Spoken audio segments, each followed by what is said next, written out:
go. Hey, everybody. Welcome back to the Retro Handhelds podcast. You're here with me, Thor. And Stubbs.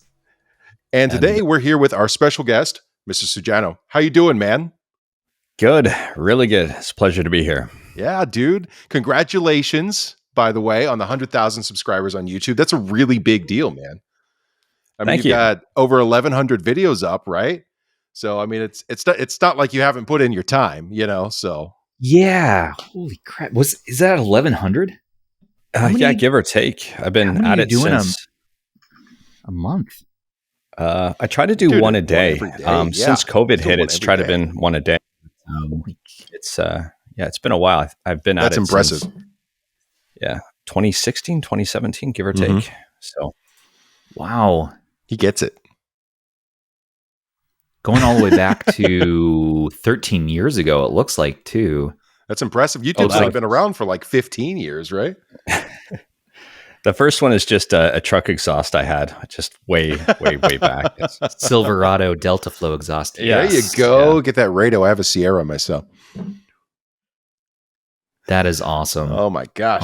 So you're putting up videos every day on emulation and on Retro Handhelds, which you're on the Retro Handhelds podcast. So what's going on? What's crap. Wait, what are we doing? I don't know. Oh no, it's Retro Handhelds. We're that's what we are. Good. We're somewhere. We're somewhere. We're doing something. But yeah, we're having a beer. You've been putting up, I mean, Ryujinx, AetherSX2, Skyline. Yep. I mean, what's going on in the world of emulation right now? It's so much to keep track of. Yeah, I think the better question is what's not going on.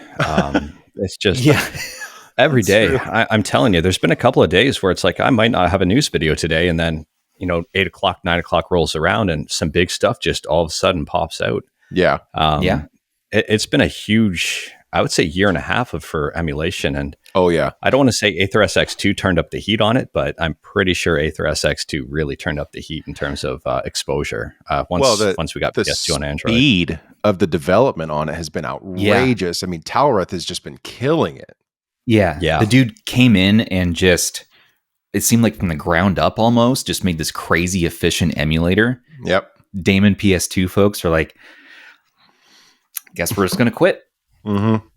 Yeah. No point. I don't think many people are complaining about that either. Oh, no. I don't think so. No.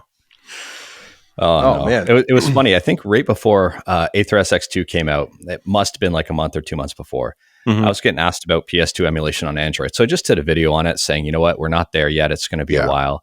We've got Damon. It's not a great solution. I don't recommend it. And then I looked stupid like right after that because AetherSX2 came out. I'm like, oh, great. Now it's not one of those things. But no, it was surreal when that thing came out. Well, and since then, we've seen massive updates with Retroarch, Reset Collection, which we're going to talk about tonight. There's a new update coming for Reset Collection where you're going to be able to use it as a launcher and a bunch of other good stuff we've been testing. Finally. Exciting, yeah. Thank you, Hav. Oh my God, Hav. We love you so much. We love you. What about Citra? I've been hearing more and more lately that Citra is supposedly going open source at some point. Does that sound right? You mean CMU? Is it CMU? I thought it was Citra. I didn't know Citra.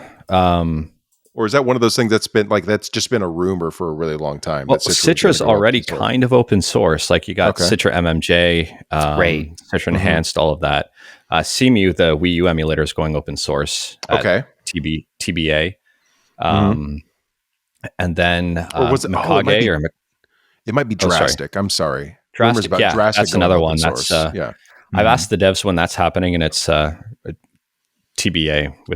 So it's that one. It's not Citra. It's in plan. It's Drastic. Yeah. Citra's already open source, I think. Okay. Well, cool. As far as I know. So we've got Citra MMJ, which I've heard great things about. And then let's see, all of the GBA stuff, which with how powerful handhelds and phones are nowadays, you can just do that within Retroarch for the most part. But I do understand people liking standalones. Do you prefer like that Retroarch style, or do you prefer the standalones?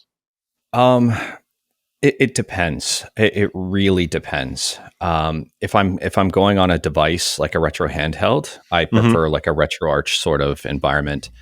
because then it's a lot easier to deal with. Yeah. But like on my phone, for example, my personal phone, I might use a front end and just have some different emulators in the back end. I experiment quite a bit, and I don't necessarily have a status quo because I always want to be current and understanding what's going on. Yeah. And if I just hooked myself up with Retroarch and then just left it like that, then I'd never get to experience individual apps. So yeah. Well, and what do you layer on top of that? What's your favorite front end right now? Ooh, that's a good question. Like for Android, it's tough. Launchbox just came back out again for Android. Mm-hmm. They've been making some massive improvements there. Got that randomizer now. Yeah, I got an email. I don't know, maybe a year and a half ago about Reset Collection, and I was like, "What is this?" And I went to check it out, and someone sent me a key for it. So I checked it out. I think I did a video on it, and I've been liking that one. It was really surprising. Back then, it wasn't the prettiest, but it worked. So I liked Reset Collection, and I was curious, and that really got me into paying attention because Dig's out there as well. Right. Yeah. So I'm all over the place. Dig hasn't been updated in a long time, though, right? I think they're still having a few issues. Yeah. Gets minor updates. We just don't hear from that dev ever. I don't have. It's easy to get a hold of Launchbox. That team. It's easy. Those to guys get a hold of are Reset great at Collection. marketing Launchbox. Yeah. So. Oh yeah, they're fantastic, man. For me, Launchbox and Reset, they're my probably top two. I want like to have Reset easy access. Isn't Reset the default one on the Retroid Pocket? I think it comes with Reset by default. I could be wrong. On the Retroid Pocket? No. I wish that's it did. That's a standard Android launcher. And then because we released the Lineage build for it, Turtle and I did, which he was the main developer, and I helped out quite a bit. We released Android TV and the Lineage launcher that it comes with. Okay.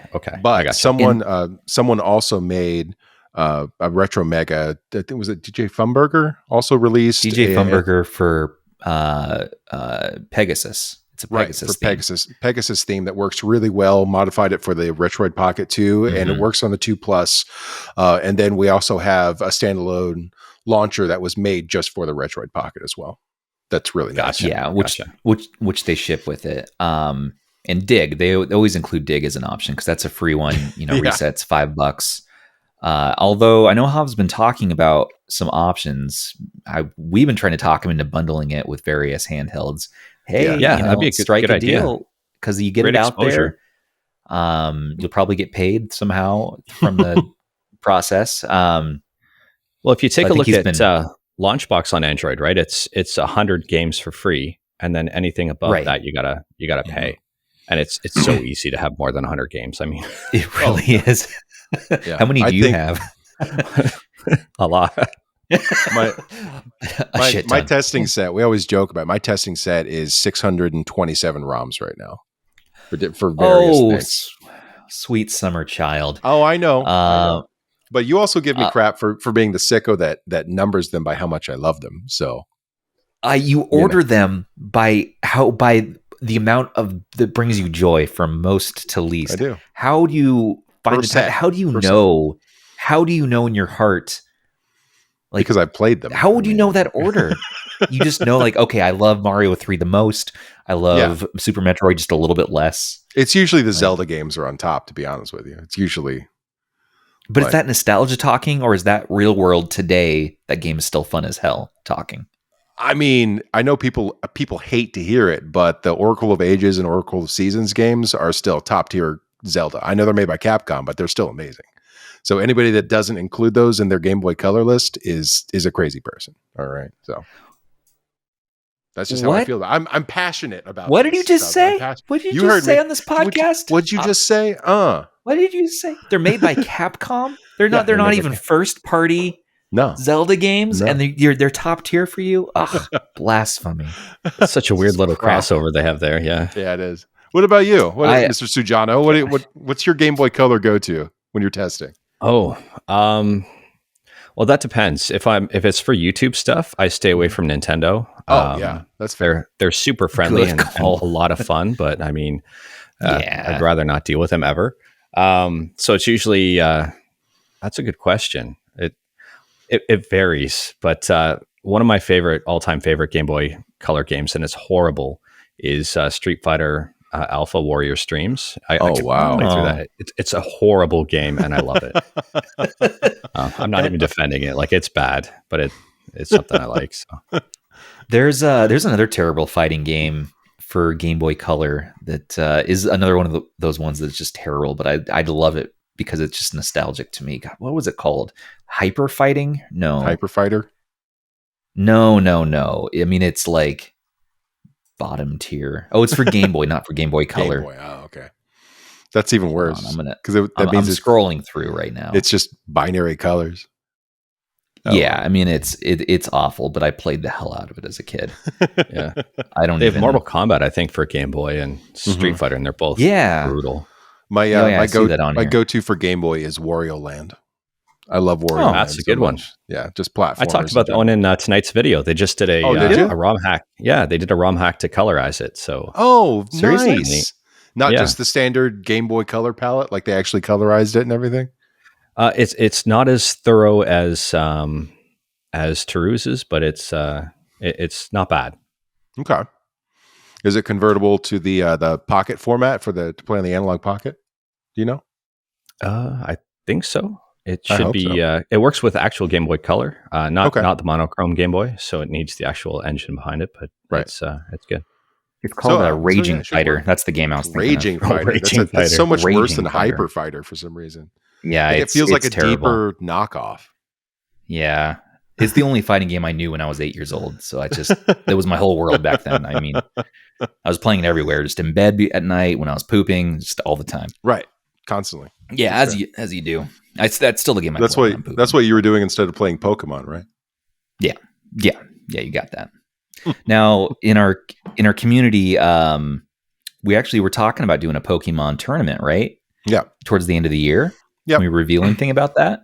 Well, I mean, we haven't decided on a game or anything like that, but we're thinking about it, and we're going to put up some pretty big prizes. So we'll see. Yeah, we'll see. After Monster put your Hunter Steam Deck up.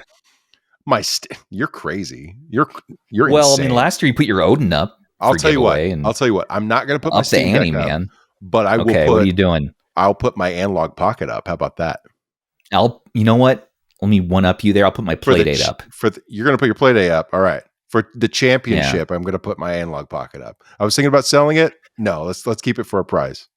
Yeah, you got to. We're in the second half of the year now. We gotta all the devices that we don't end up liking just get given away.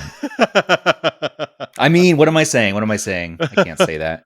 I love the Playdate. It's super quaint. It's awesome. It's just I don't use it. I don't use it at all. Well, and it's only got the Game Boy emulator on it. Like, you can't really do anything else. But it doesn't run Game Boy at full speed. You know, you want your Playdate for your cute little quaint, indie games. But you got to have a light on it at all times because it doesn't have a backlit screen. Yeah. And the crank kind of gets old fast. And it's one of those things that for me, man, I would love to play some of the games the community's making, but I think someone else should be giving this love. So look for this holiday season. Join our Discord, and we will we'll raffle a few handhelds off. We will actually raffle out a date night with Mr. Sujano. He's up in Canada, so we will ship you in a crate. Okay. We'll pay the import fees. Crate? Yes, them. Okay, all right. Because we're not going to ship Sujano out. That's rude. We're going to ship the person to him, and you'll get to just anything goes night. You go out for a movie. No, don't say that. Don't say that. Don't say anything goes. Don't say that. Don't be weird, Thor. Not anything. Not anything. Like a Harry Potter marathon. You say anything, and our patrons are going to be like, anything? You go to like an amusement park, get like win a stuffed animal at one of those amusement park games. I think you're writing checks that Mr. Sujano doesn't want to cash. All right. That's what I think is happening right now, I mean, am I out of line here? Is this a step too far? He came on the podcast to talk about retro gaming, not you, pimping him out essentially for attention. Pimping him. Okay, Stubbs. So not for attention for him, attention for us. What did I sign up for? You don't even want to know.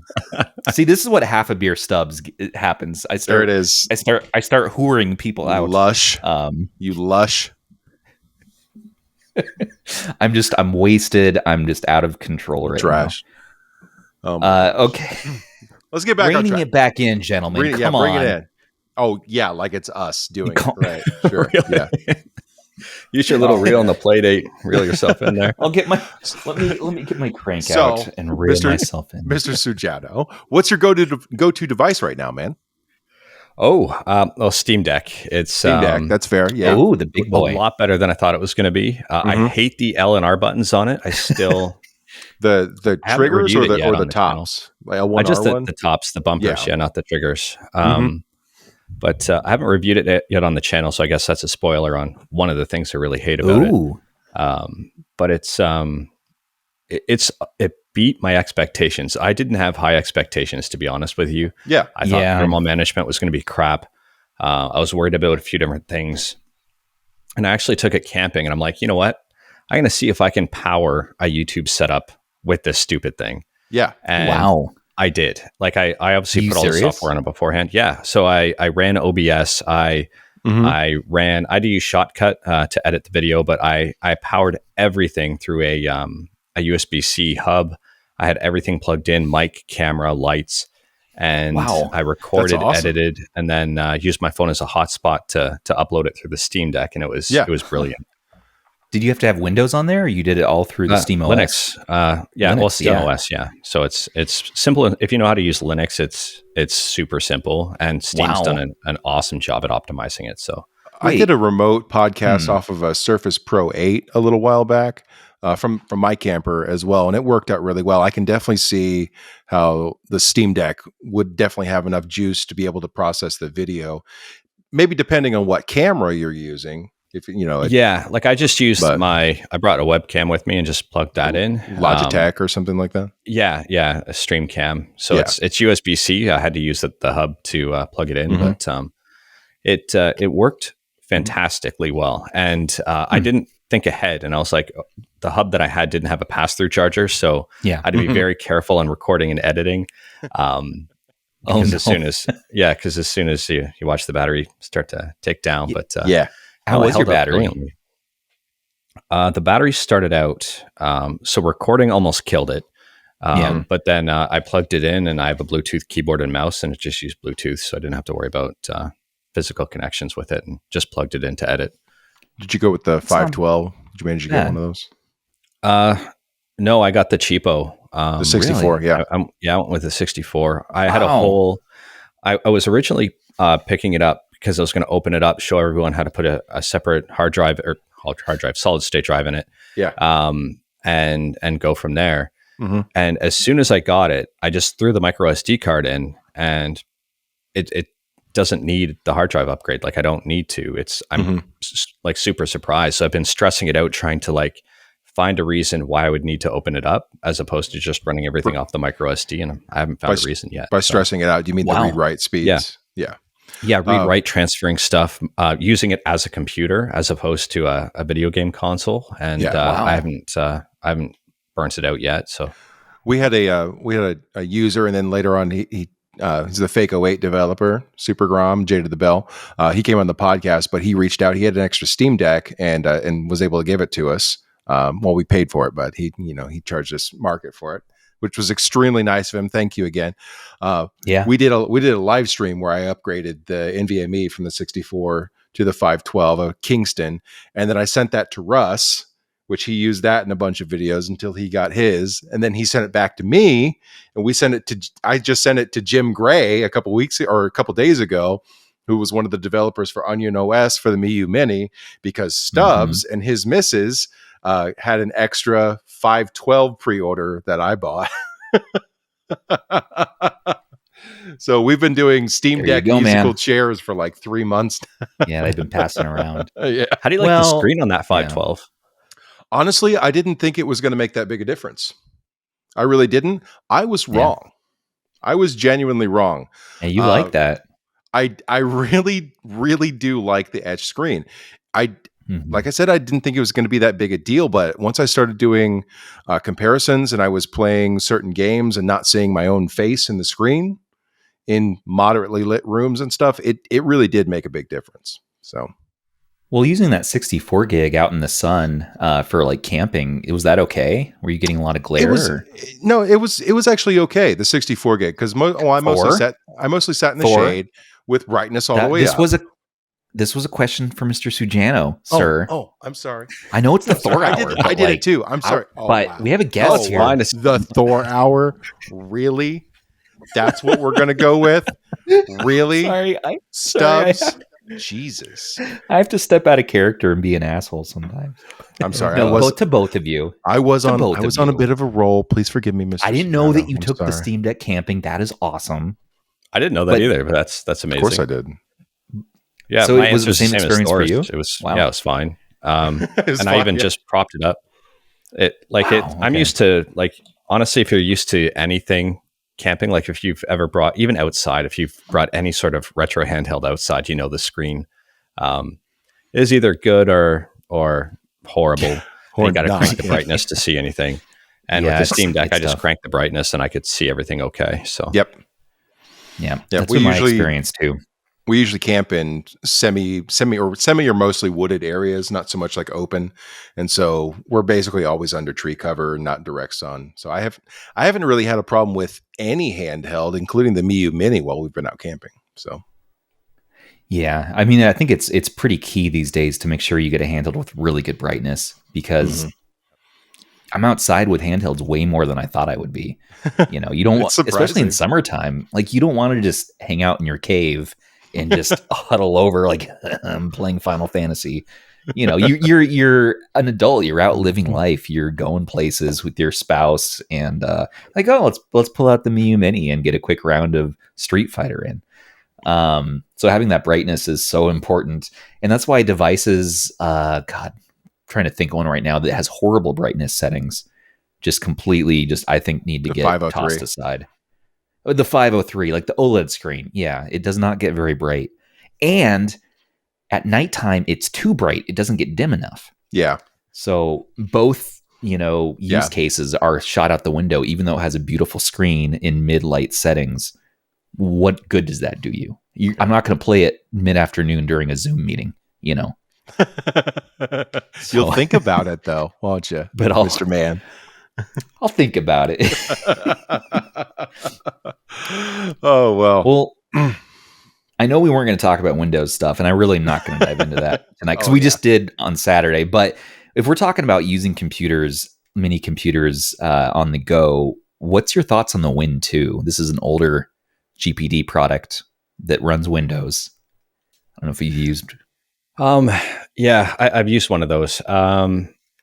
I haven't tried the new one yet. I'm hesitant. I'm a big fan of the fact that the Steam Deck can run Windows, but I haven't had a need to run Windows. Well, me in general, I'm not a big Windows fan. I use it on my main PC, but I don't like it.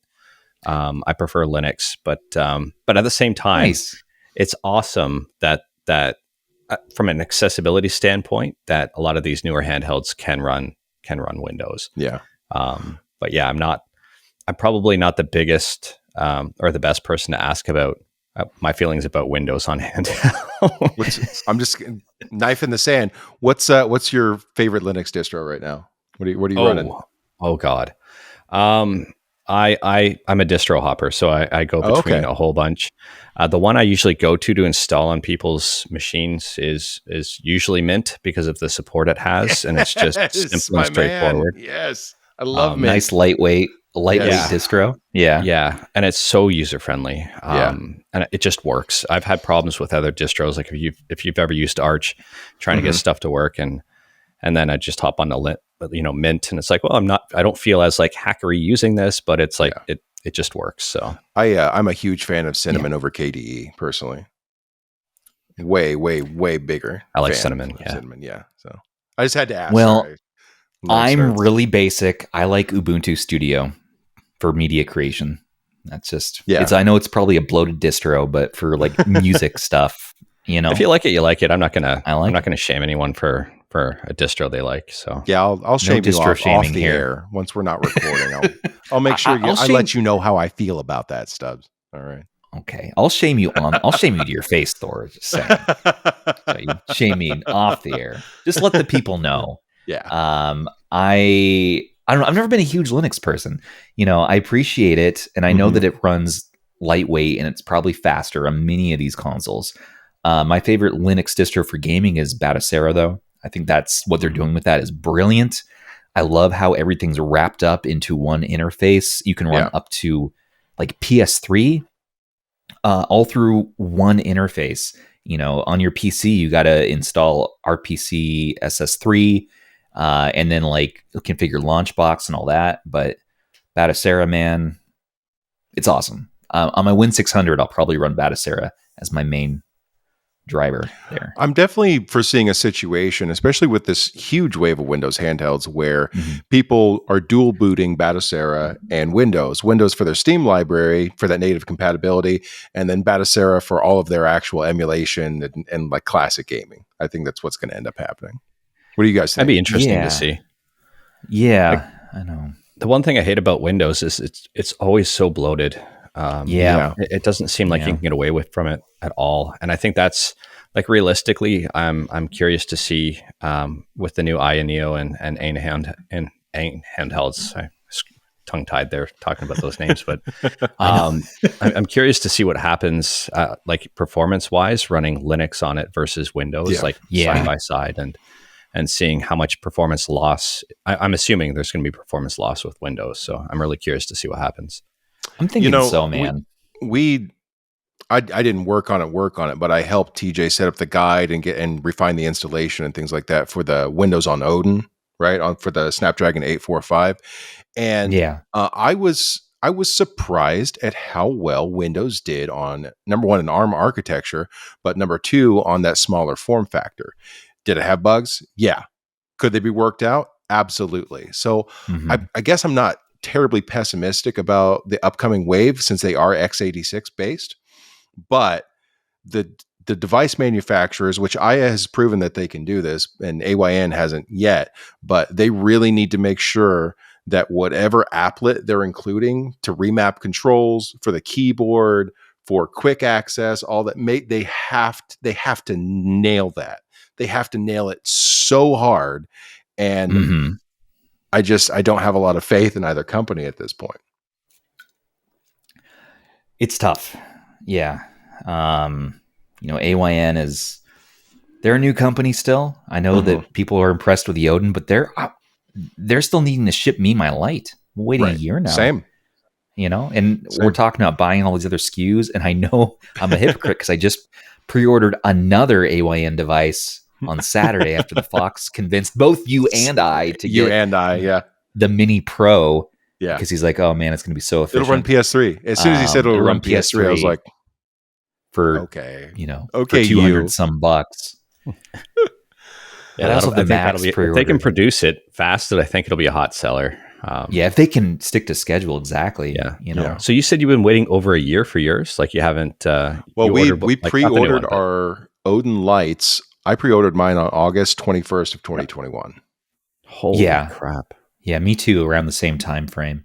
Now, my Odin's here. I have my Odin, and I'm really happy with it. The lights were supposed to come out by Christmas. That's what I'm saying. Yeah, I wish they would have just not made the lights at this point. Yeah, I would say they could have been so solid if they focused on one product, one thing, and then get it out the door, and then have a good experience, and then go on to the next thing. Releasing two products at once, I don't know. I think that's why they have like. Oh, sorry. Go ahead. Oh, go ahead, bud. Go ahead. I was going to say, I think when the announcement of all of the new lineup was coming out, I was looking at them like, this is too many. Like, what are you guys doing? Like, what do you pre-order? Yeah. We did an episode with Russ that we called SKU Wars because it was so many. I'll have to check that out. Yeah. No, it's too many. And I'm focused on Android, obviously. I love Android. I love the ease of installation for emulators, and I love the Play Store and all that kind of stuff.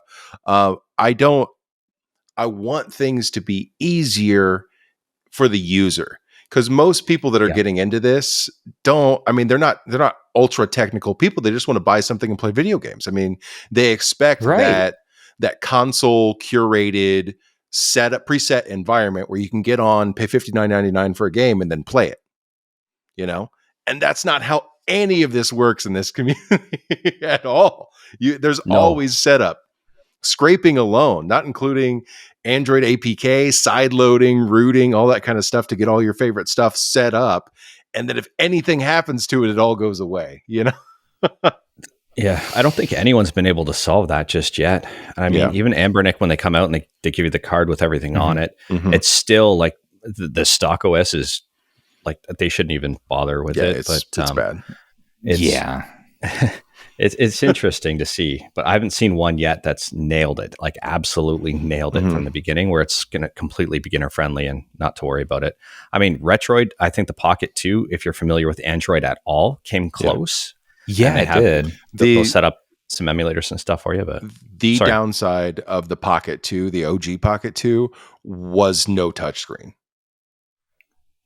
That was the downside. If that thing, because they talked about having a touchscreen on it, if they had put a touchscreen in it, that would have locked out all of the 3326 devices, I think, and we would have a lot more Android handhelds on our plate right now.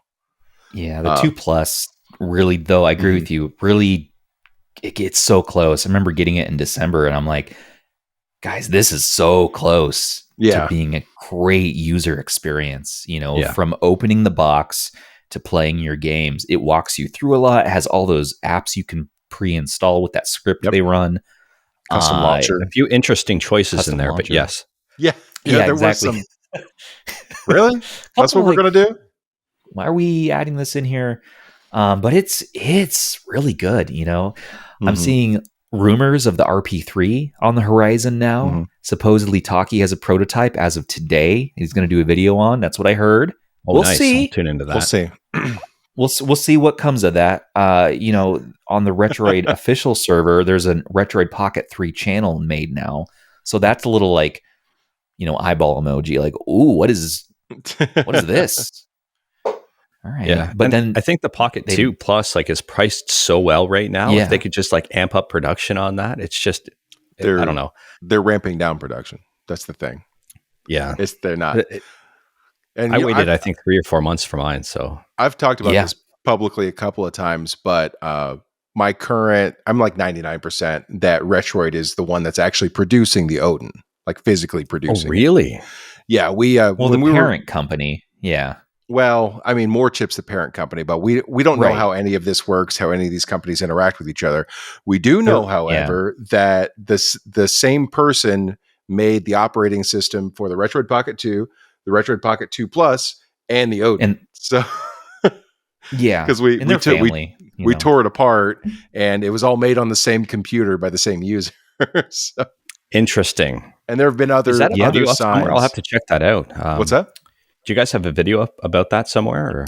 Or? No, we haven't really reported on it. We just talk about it in the server and things like guys, that. Come on, you gotta get some videos of that stuff. Well, you're the news guy. You're the guy. We're telling you the news. You can package it and make it presentable to people. We just talk shit on the podcast once a week. This is what we're doing right now, and we do find stuff out, insider stuff, and we just sort of leak it out slowly over this sort of format, and people listen, and then they'll snap that or screenshot it or do something else with it. And that's fine. It's on my radar now. There was a certain point where we were taking it apart. Turtle and I were looking at stuff. We were sitting there going, if this file is where we think it's going to be, we're going to lose our shit. And then lo and behold, stuff from the Retroid Pocket 2 was on the Odin, right? It was, it was crazy. It was crazy. So that's pretty huge. That's very interesting. And that would explain so much. Well, it explains why the RP3 hasn't come out, so they don't dip into the sales of the Lite or the Odin Pro, right? And then the timing of all of it, because last year when that blueprint came out, the patent came out for the RP3, you know what I'm talking about? Yeah. Immediately after that got dipped so they could start producing the Odin Lite. And now that the Odin Lite is being produced, they're talking about the RP3. And what I'm hearing is potentially by the end of the year for Christmas. So yeah, that's interesting. And then you can order it for Christmas and get it 2 years down the road, probably. Get it in June of 2023. Well, get it when the RP4 comes out. We'll be ordering it by October, I'm pretty sure. Retroid itself has done really well with getting their stuff out quickly. Like with the 2 Plus, I know it was in the same shell and everything, but I had mine by the end of November, and they announced it in September. So yeah, me too. And I had mine end of November, and I think we pre-ordered September. It was definitely same thing after with the Odin when we pre-ordered. And then the 2, I think it was end of July you could pre-order, and then we got it mid-August. I mean, all their releases have been pretty good because of COVID and the factory shutdowns. Later model 2 Pluses definitely hit some major delays. Yeah, where people are waiting 3-4 months. There was a lot of drama, and there's still a lot of drama with all of these Retroid AYN devices about the screens. Do you know about this? No. Yeah. So the RP2 in particular had like 4 different batches of screens. The 2 Plus, that was one of the main things that was holding it back. And now the Lite, the Odin Lite, is delayed because they were only able to make 200 pieces with the screens they had. And apparently those screens are shit. So. Oh, no. Yeah. Yeah, and so they need to source new screens, test them, make sure touch works, make sure everything's good, and then we'll get our Lite orders. I do expect to get my Lite in the next 2 months, and that is what it is, and that's fine. It just I've never waited a year for a device though. Steam Deck. Steam Deck, we waited a year. Yeah, but I didn't wait a year. I got mine. You got one a little earlier. I know, because we have buddies who happen to get one earlier. But some of these devices, it's like the trend. Aya as well. Wait a year. That's the commonplace. So I'm not liking that. It grinds my gears. It seems like let's hear about the device a month before it ships. Yeah. Or 2 months. It seems weird because, if you're still waiting for your Lite and they've already announced the Loki and everything else coming out, then it's like, well, do you want to pivot? Why? Not to say you would, because you're all for this stuff, but just the average purchaser, right? Someone who got their money together, pre-ordered the Lite, got all excited, has been waiting a year, and now the Loki comes out and they're like, well, this looks better. Right. Yeah. Well, and I will admit what I'd be wondering about that when AYN announced all of the Loki SKUs, I was pissed. I was just like, what are you doing?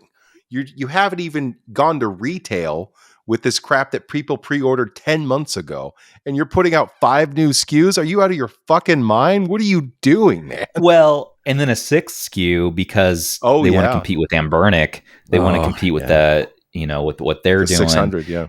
And just like there's these Windows wars. We've had a couple episodes now. It's just the Windows wars, the SKU wars. Come on, guys. This is making it a terrible thing for the consumer. Of course, they're driving each other's prices down, so that part's nice. But the confusion, what does one order? Does one even want a Windows handheld? No one stops to think, do I even want this? Do I need this? Do I want Windows? Do I want to manage an antivirus while I'm playing Mario? Right. Well, I think the biggest downside to all of this is it was confusing enough before when people were going, is the 3326 more powerful than what's in the Retroid Pocket 2? And now you have all of these SKUs. I mean, all these SKUs have all these different chips and then like upgrades to other chips with different storage. And so it's not just 5 or 6 SKUs. It's 5 or 6 SKUs with 6 different sub options each. It's too much.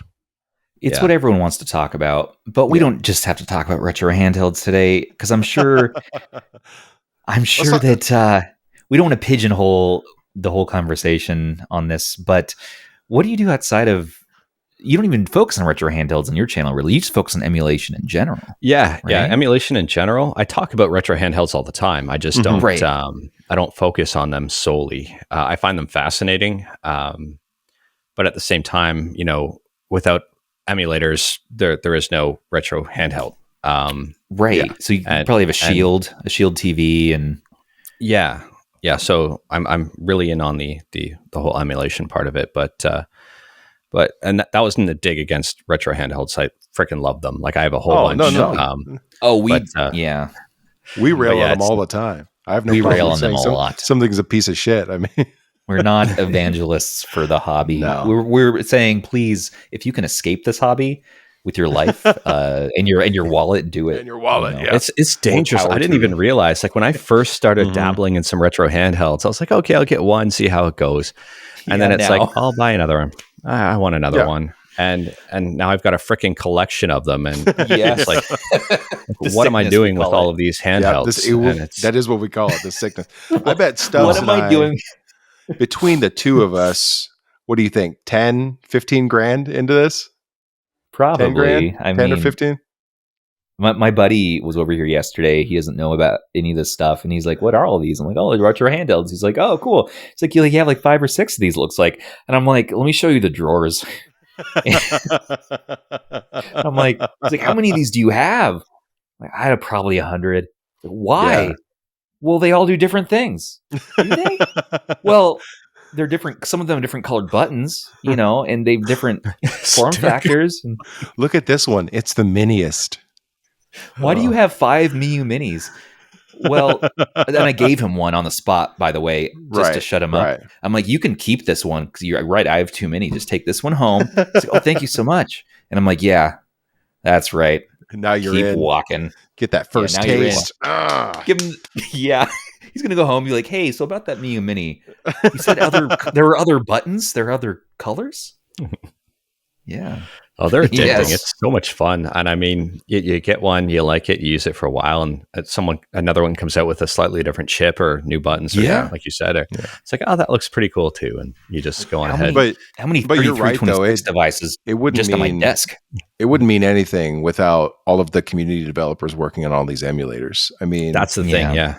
It's the effort. I can't even imagine how many man hours have gone into something like Retroarch, with the cores, with the UI. We bitch about the UI, but at the same time, we're sitting there. We're grateful for Retroarch. I don't. Just you. I do. I like the UI. It's just me. It's just me, right? Yeah. Well, and like a billion other people, but the XMB interface.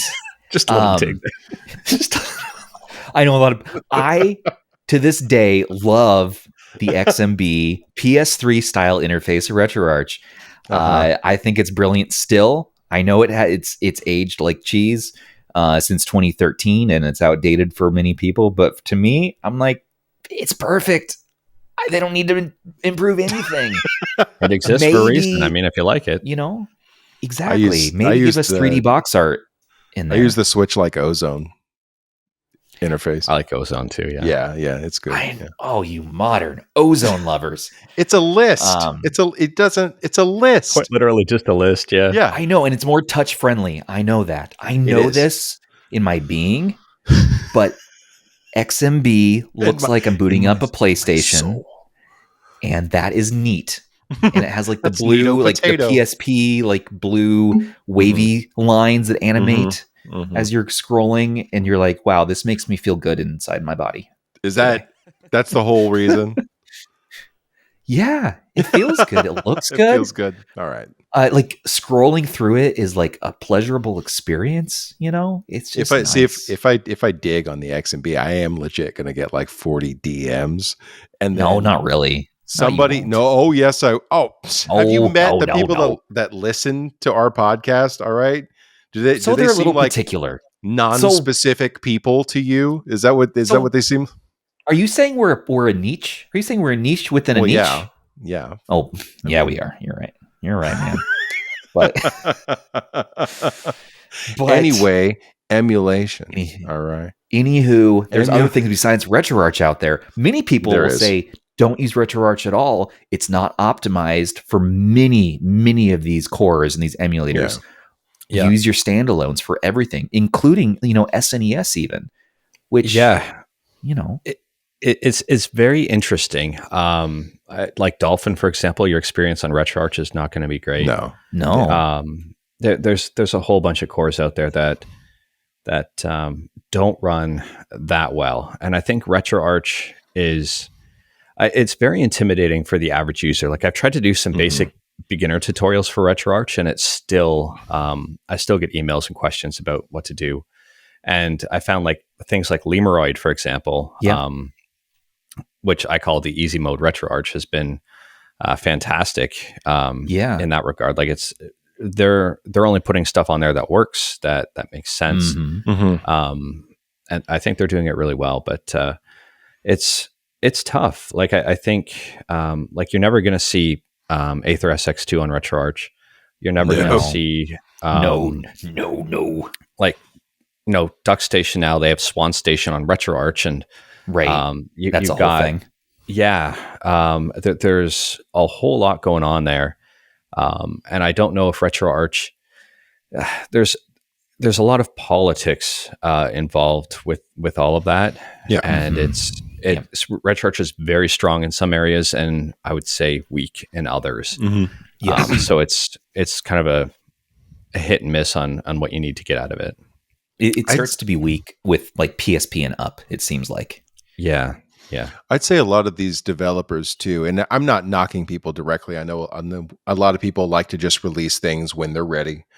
But there is a certain point, especially when you start accepting money, that I think the transparency level needs to go up as much as humanly possible. Yes. Absolutely. Yes. And I think that's something too, like large amounts. Oh yeah. Yeah.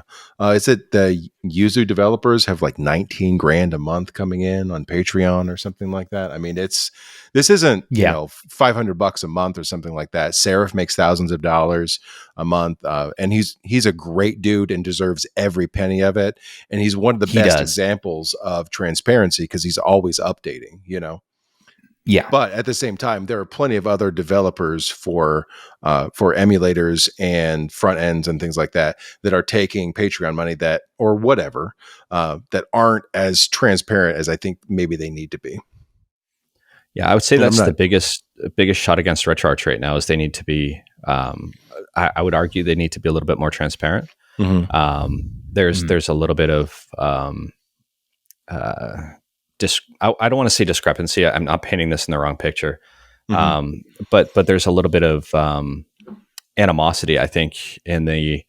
Is that the right word to use? Whatever. There's a bit of tension in regards to, for example, how much like Retroarch makes in terms of donations and where all of that is going. Yeah. Not to say they're not spending it wisely. It's just this is all donation money, so this is not a for-profit business per se. So maybe like kind of show where it's going. And I think even Yuzu is starting to get up there now. So it's, there's a few that are, and again, I love Yuzu, so I'm not just maybe preventative measures.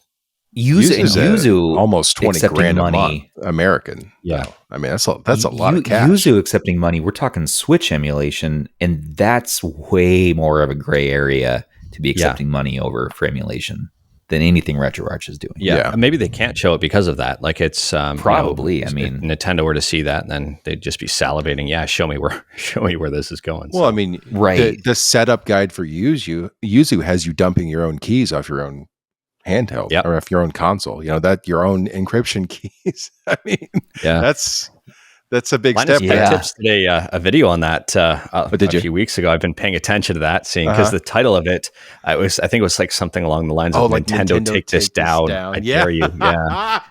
I'm like, yes. That's been the thing lately. It was up. I think it got put up 11 days ago, and I think it had Anthony on the cover. Yeah, man. Yeah, I saw that. It was a short circuit video, right? Yeah, I think so. Amazing, absolutely amazing. I loved them for that, and some people like LTT, some people don't. I think they're a little theatrical, but at the same time, they do provide some good information here and there. And that was a great video. I have nothing bad to say about it. I mean, the title was just. I did. I'm a fan. 2 hours with Izzy Nobry a couple months ago, where we basically did nothing but bitch about Nintendo. At the time. So I mean, I get it. And I appreciate LTT putting out something like that, because I think sometimes these bigger companies may deserve some challenge. Nintendo's been a little hot on the DMCAs and stuff lately. So yeah, I wouldn't know anything about that. So nothing. Nothing. Even though this video will end up on YouTube, we stay under the radar just enough to where Nintendo does not give a shit about what we're doing.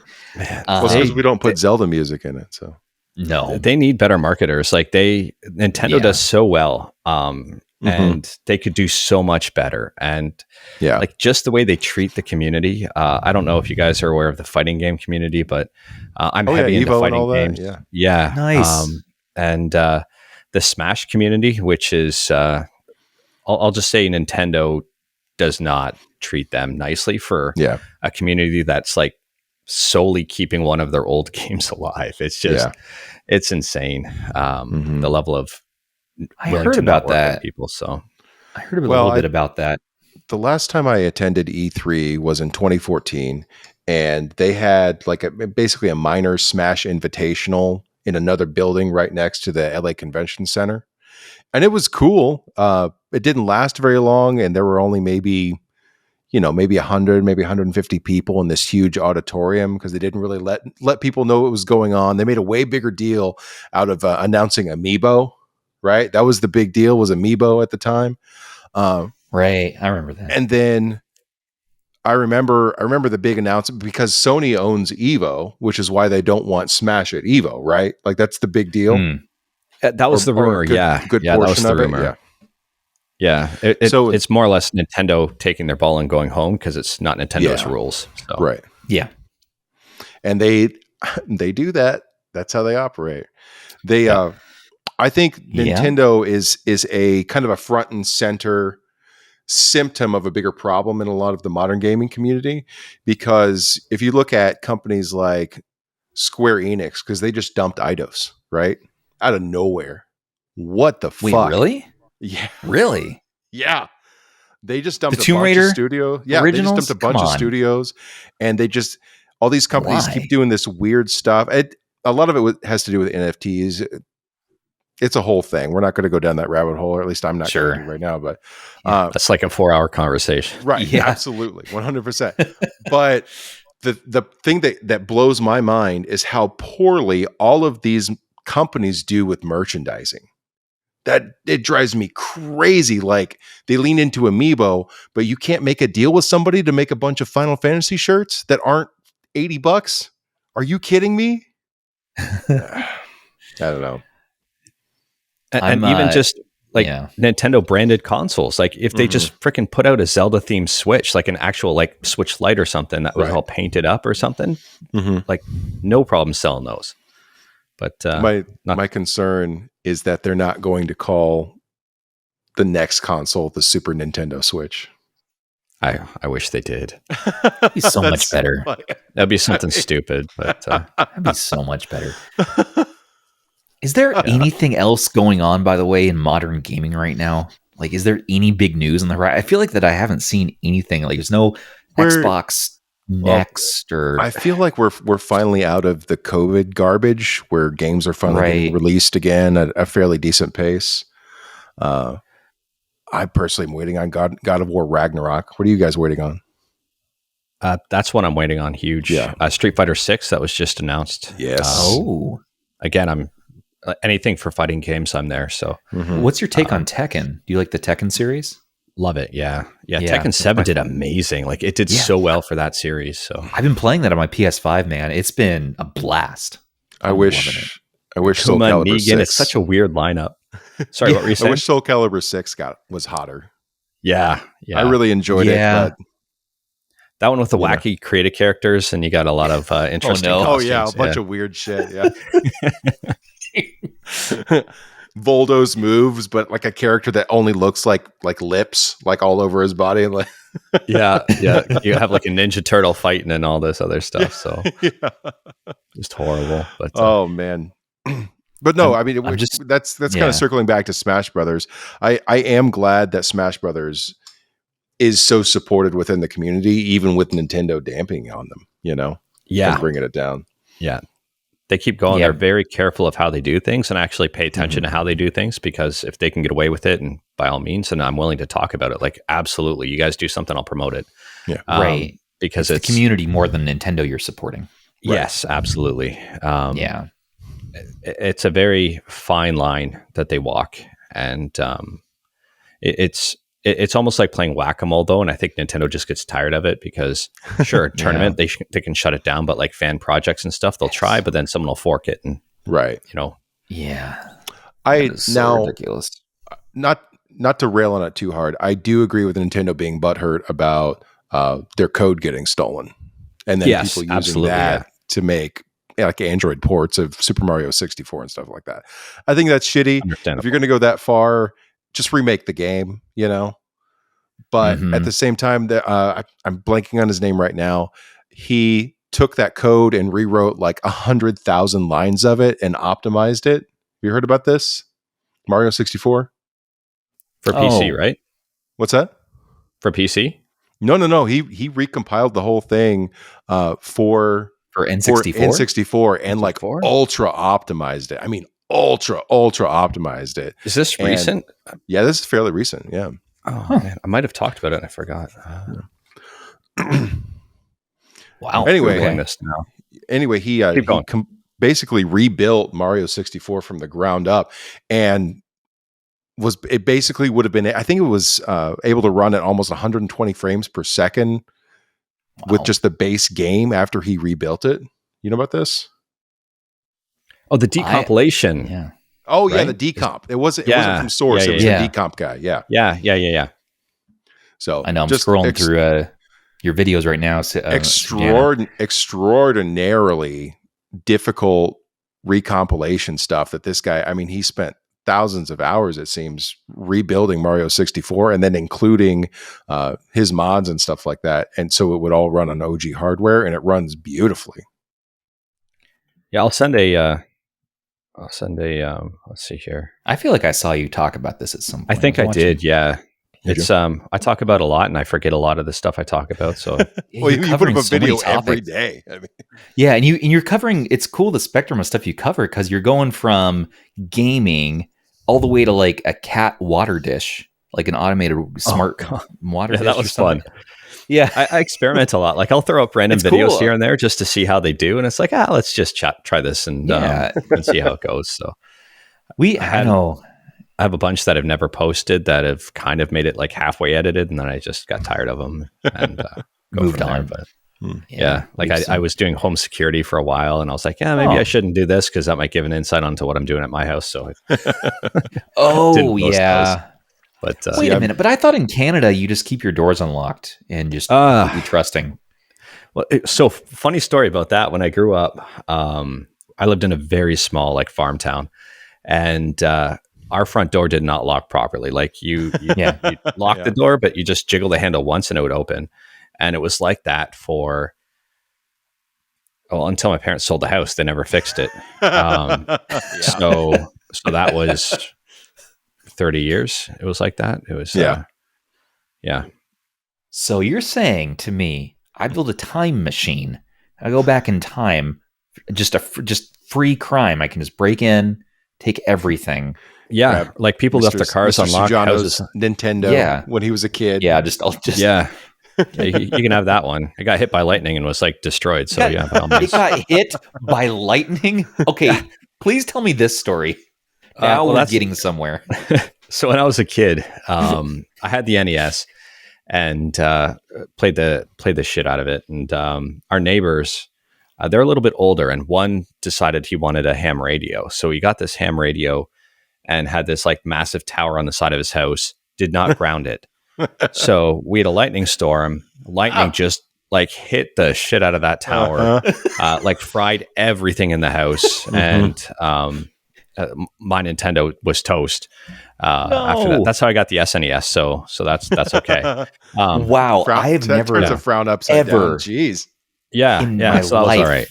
Heard of any consoles at all being fried by the lightning. Well, when the lightning hits the house, it does a lot of damage. It was just. What did that look like? Did it see like sparks flying? I was sleeping, so I don't know. I remember vividly getting up, and I was young. I remember getting up and being like, "What the hell is going on?" But obviously, I'd left the Nintendo on; it was plugged in. I had this old like TV built into a cabinet, those wooden cabinets that have like a TV. Yeah. I had one of those. So you just turn off the TV and leave the game paused where you were and leave the Nintendo on. And then just come back and turn the TV on. And so you don't get the burn in. Yeah. Right. Yeah. Yeah. And keep your save state going. Yeah. Yeah. You're saving your state. But no, it was not pretty. So it was just, I don't remember what it looked like. I don't remember. I just remember it didn't work. And I remember trying to get a new adapter for it, and that didn't help. And I guess now's the time for me to come clean. On that fateful night, that actually was me time traveling.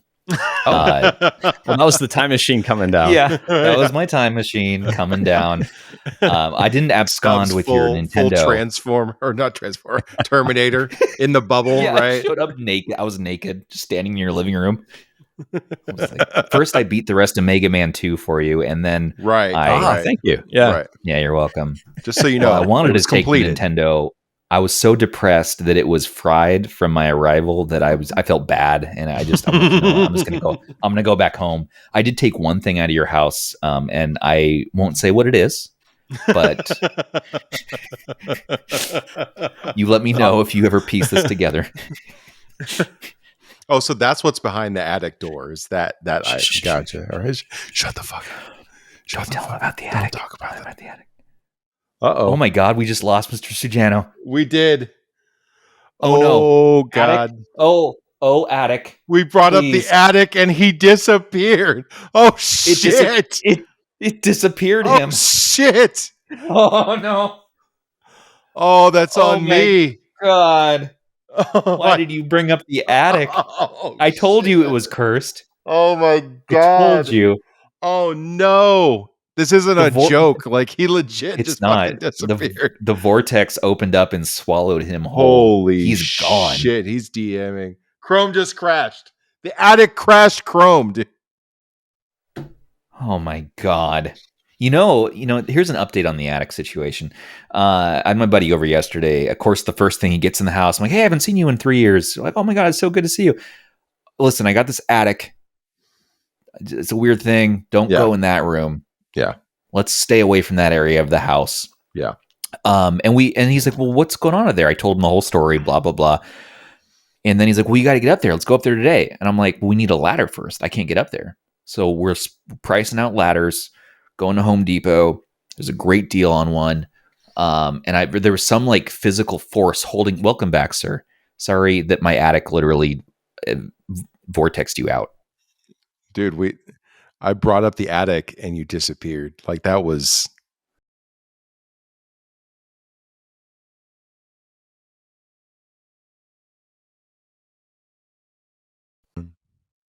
God.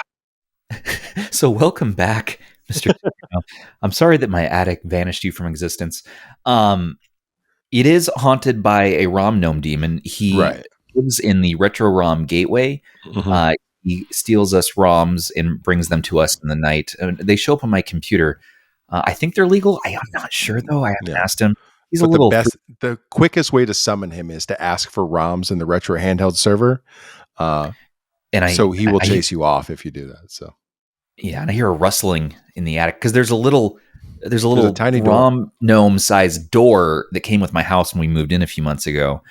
And I've yet to go through the door to see what's behind it. I don't know why it's up there or who put it there, but I've heard various stories now from previous tenants and owners who have said, just don't go in the attic. Yeah, just don't do it. So it's just this legend that's growing. My buddy and I were going to get a ladder and go up there yesterday, and something physically held me back from buying that ladder at Home Depot. I'm like, I can't. If I buy the ladder, I'm going to go in the attic. And if I go in the attic, I'm going to find out what's behind the door. Yeah. And when I go behind the door, I will be vaporized, or a great evil will plague my household. Mm-hmm. So I'm just not going to do it. I'm just going to get concrete and seal off access to the whole area and then live in the rest of the house because I don't need that storage space. I don't have that much stuff. What do I have? Video games? Come on. And I have like a couch and a bed and that stuff. Yeah. But who needs an attic? Not me. I don't have anything haunted on my property. Like I don't have anything haunted. No ghosts. No, like, not one demon. I mean, there's one demon. Not one. There are no demons on my property. All right. Like there's none. We have the plantation house that was originally for this area. This like plantations are always haunted. Well, I don't live in it, but it's like 600 yards away. So I'm sure they're haunted. I'm not haunted. Have you ever done any like technical research at night, like with equipment? No, but I've checked EMF levels. Back when I was a firefighter, I put the house out once because the owner was smoking cigarettes in bed. So does that count? I mean, deceased? What's that? Is he deceased? Is he a ghost? No, his son was a volunteer on the fire department at the time, actually. So he's fine. Deceased? No, nobody's deceased. Nobody dies out here. This is Indiana. Everybody lives for like to be like 95 because they all smoke cigarettes and eat red meat, and that's it. All right, and then they just drop dead. You have no ghosts in Indiana. Is that? Oh, I mean, I can't make that promise. Obviously. I'm sure there's like a burial ground or something. Like, yeah. What about Toronto? Like, I got nothing here. I got a cat that shits on the floor sometimes, and that's about it. See, that's not ghastly. All right, that's not a poltergeist. That's a pootergeist or whatever. All right. So why? Meanwhile, in Portland, Oregon, we have like just every inch of this city is just haunted. I think it's the lack of vitamin D. I've seen Grimm. I know how it works. All right. Yeah, they do film that here. We have the Shanghai tunnels. We have the underground tunnel system that they would smuggle people in the 1800s, and it was just all nefarious. You can go on tours, but it's spooky. So that's like the American catacombs at that point. Like that's it really is. Yeah, I know. It's there needs to be something done. We need more priests in this land here. Or Rom Gnomes. Either way, I'll take either one. We need a cleansing. No, I do live in the evil suburbs of Portland, Oregon. But other than that, it's a great place to grow up and emulate devices, bring it back around. Right. Great segue. That was amazing. Thank you. I appreciate that. You're welcome. Mr. Sujano, what's your favorite 3326 device specifically? Look at that face. Oh, God. Because we need to know this for an upcoming episode. Louise. We need to know this. Yeah, we're actually doing a live stream at the request of one of our patrons. What is the ultimate 3326 handheld, right? So we've been collecting opinions. We've been asking. We need to know. We've had over like 1,100 people vote in the poll so far. So I want to say it's in your. Yeah, we have a straw poll. I'll send you the link. It's let me take a look at that. I'm really Retro curious. Game Core is running it. I mean, I don't even like the 3326, but none of us truly do at the end of the day. But we have to pick the best one because there's so many. And if you want to say it's the Cherry Chapstick RGB10S, it's fine. Don't say it's these cursed look at how thin that L1 R1 button is. Look how just terrible that is. That's a hard no for me. No. As soon as you said that, I was there's the link. No. Okay, perfect. I'll take a look. It's going to probably crash my freaking browser again. Let's see how things go. It's okay. We'll figure it out. It won't be my fault this time. I'm going to vote here and not tell you I'm voting. It'll just be. I mean, that's the results that we're using for the video. So it is. Oh, really? So we're each going to share our opinions, which most people know what they are at this point already. But I'm trying to keep mine held back. I can say this though. Everyone seems to think it's the 351 MP, and they're wrong. It's not the MP. I can tell you that. I have an MP. It's not the MP. I rebought an MP. I rebought an MP yesterday to see what everyone's talking about because I'm like, maybe I didn't review it enough the first time, and it's too heavy. It's just too heavy. Not comfortable. Yeah. Oh, that's it. It's not. God, this is tough. I know it is. It's on the spot. It's not the MP. I like the MP. I like the quality, the durability of it. Mm-hmm. But it's not it. I took that to I took that to Mexico, and it was like not an enjoyable experience using that. Mm-hmm. I took it camping and agreed. Like it's just I think the 3326 devices, the 351 series. The 351 series in particular is a good example of low brightness screens, personally. Yeah. True. Yeah. That's very, very true. I haven't voted yet. It's not the 351V. I can tell you that. Really? No. It's got a weird weight to it. Like, I'm not the biggest fan of the weight. I like how the triggers feel. Yeah. Can't play Ape Escape on it, so no. I'm just trying to figure this one out. This is tough. Like, this is a really tough poll. Yeah. There are a couple on here that I forgot were brutal. You exactly. You don't know that so many of these. I mean, what about the Tiger Boy? The RGB 20S with that beautiful tiger sticker. Yeah. Oh. I mean, you got the RGB 10S. Look at that. That's nice. To be honest with you here, I'm probably going to say an Anbernic device just because of the after like this is the thing that bothers me about Anbernic. I think they do great stuff, but they're only great because of the community support. Yeah. Oh, 100%. Yeah. The stock, if there was no other, operating systems you could put on it, nothing else. Like what you see is what you get out of the box with Anbernic. I don't think they'd be doing well at all. Yeah. I think that community support. Honestly, they've shown that with the 552 and the 503. I haven't really heard much about the 353P either, other than it's not garbage, but it's good. There hasn't been a community outcrying of support for it, is what I'm saying. It's above average, for sure. Yeah. But you can't hate on it either. It's not bad. Yeah. It's not fantastic. I got it. So my voting ended up being I was the 4th on the list. It's the top 4. If you guys take a look. You like the 351P. Yeah. Well, Mr. Sujano, thanks for joining us today. Well, I think that wraps up everything that we needed to talk about. Now we know. Yeah.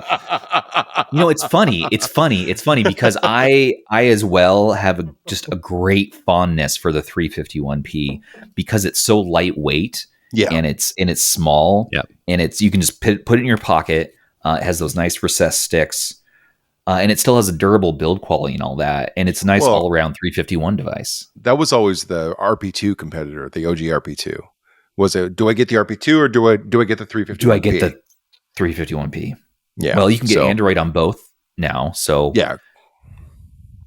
So that if you want to have those nice Android front ends, then you could go either way. It doesn't have that touchscreen, which again, you can compare it with the RP2. The thing that's killing it, of course, is that aspect ratio, the 3:2 aspect ratio. Yeah. It's good for GBA. Yeah.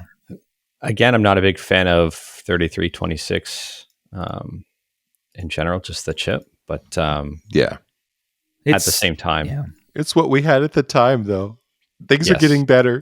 Things are getting better every day. I'll say that. Things are looking amazing. This year has been transformative for this hobby. It really almost overwhelmingly so. At the beginning of the year, we're talking about, okay, what's the best Android device that can play PSP really well, to now, all right, which Windows handheld do I buy that plays PS3? Right. Which, what the hell? We jumped almost too far. Can I play Chains of Olympus at 10x if I really want to? Yeah, I know. The Odin blew everything away in the Android space. Yeah. The Steam Deck blew everything away in the PC space. Yep. And Linux, we still have a trickling in of all these Powkitty and Anbernic devices. Yep. Well, I feel that. I was just gonna say that's going to be one of the great solutions for these Windows devices is when we finally get a ton of really refined like Batacera and Jealous and Amberlec on there. So yeah, that's exactly where I was going. I said, with the Anbernic, one of the reasons why I like the 351 so much is because of the community support there and the, you put a different operating system on there and you're off to the races. Like it's so much better. And it's impressive at what the developers have been able to do with the 33 chip, let me say the full name of the 3326, but like it's not the best chip out there. It's not powerful.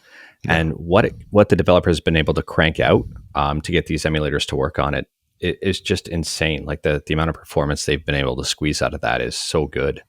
It's been pretty cool. But again, not stock. Like I would never recommend a 351p stock. Switch out the operating system first thing. Like don't put that. The thing that continually blows me away, even though I'm not really a Linux on these devices person, has been the Portmaster stuff. Have you messed around with that at all? It's like the ports of like Diablo. They'll release a port of Diablo for Linux. Oh yeah, and there's a. I'm just trying to think. I haven't messed around with that one. I can be transparent there. So there's a bunch of them. All sorts of games. Probably Half-Life, just classic stuff. Morrowind. I think I've talked about that a few times in terms of like Portal. I think was another one that they brought over. Oh, was it? Oh, wow. I think. Give me a second here. I think Portal had a native ARM port at one point. So you cover so much that you got to just start to forget about some of it. Like I think I covered this. I'm not sure. You cover so much news every day.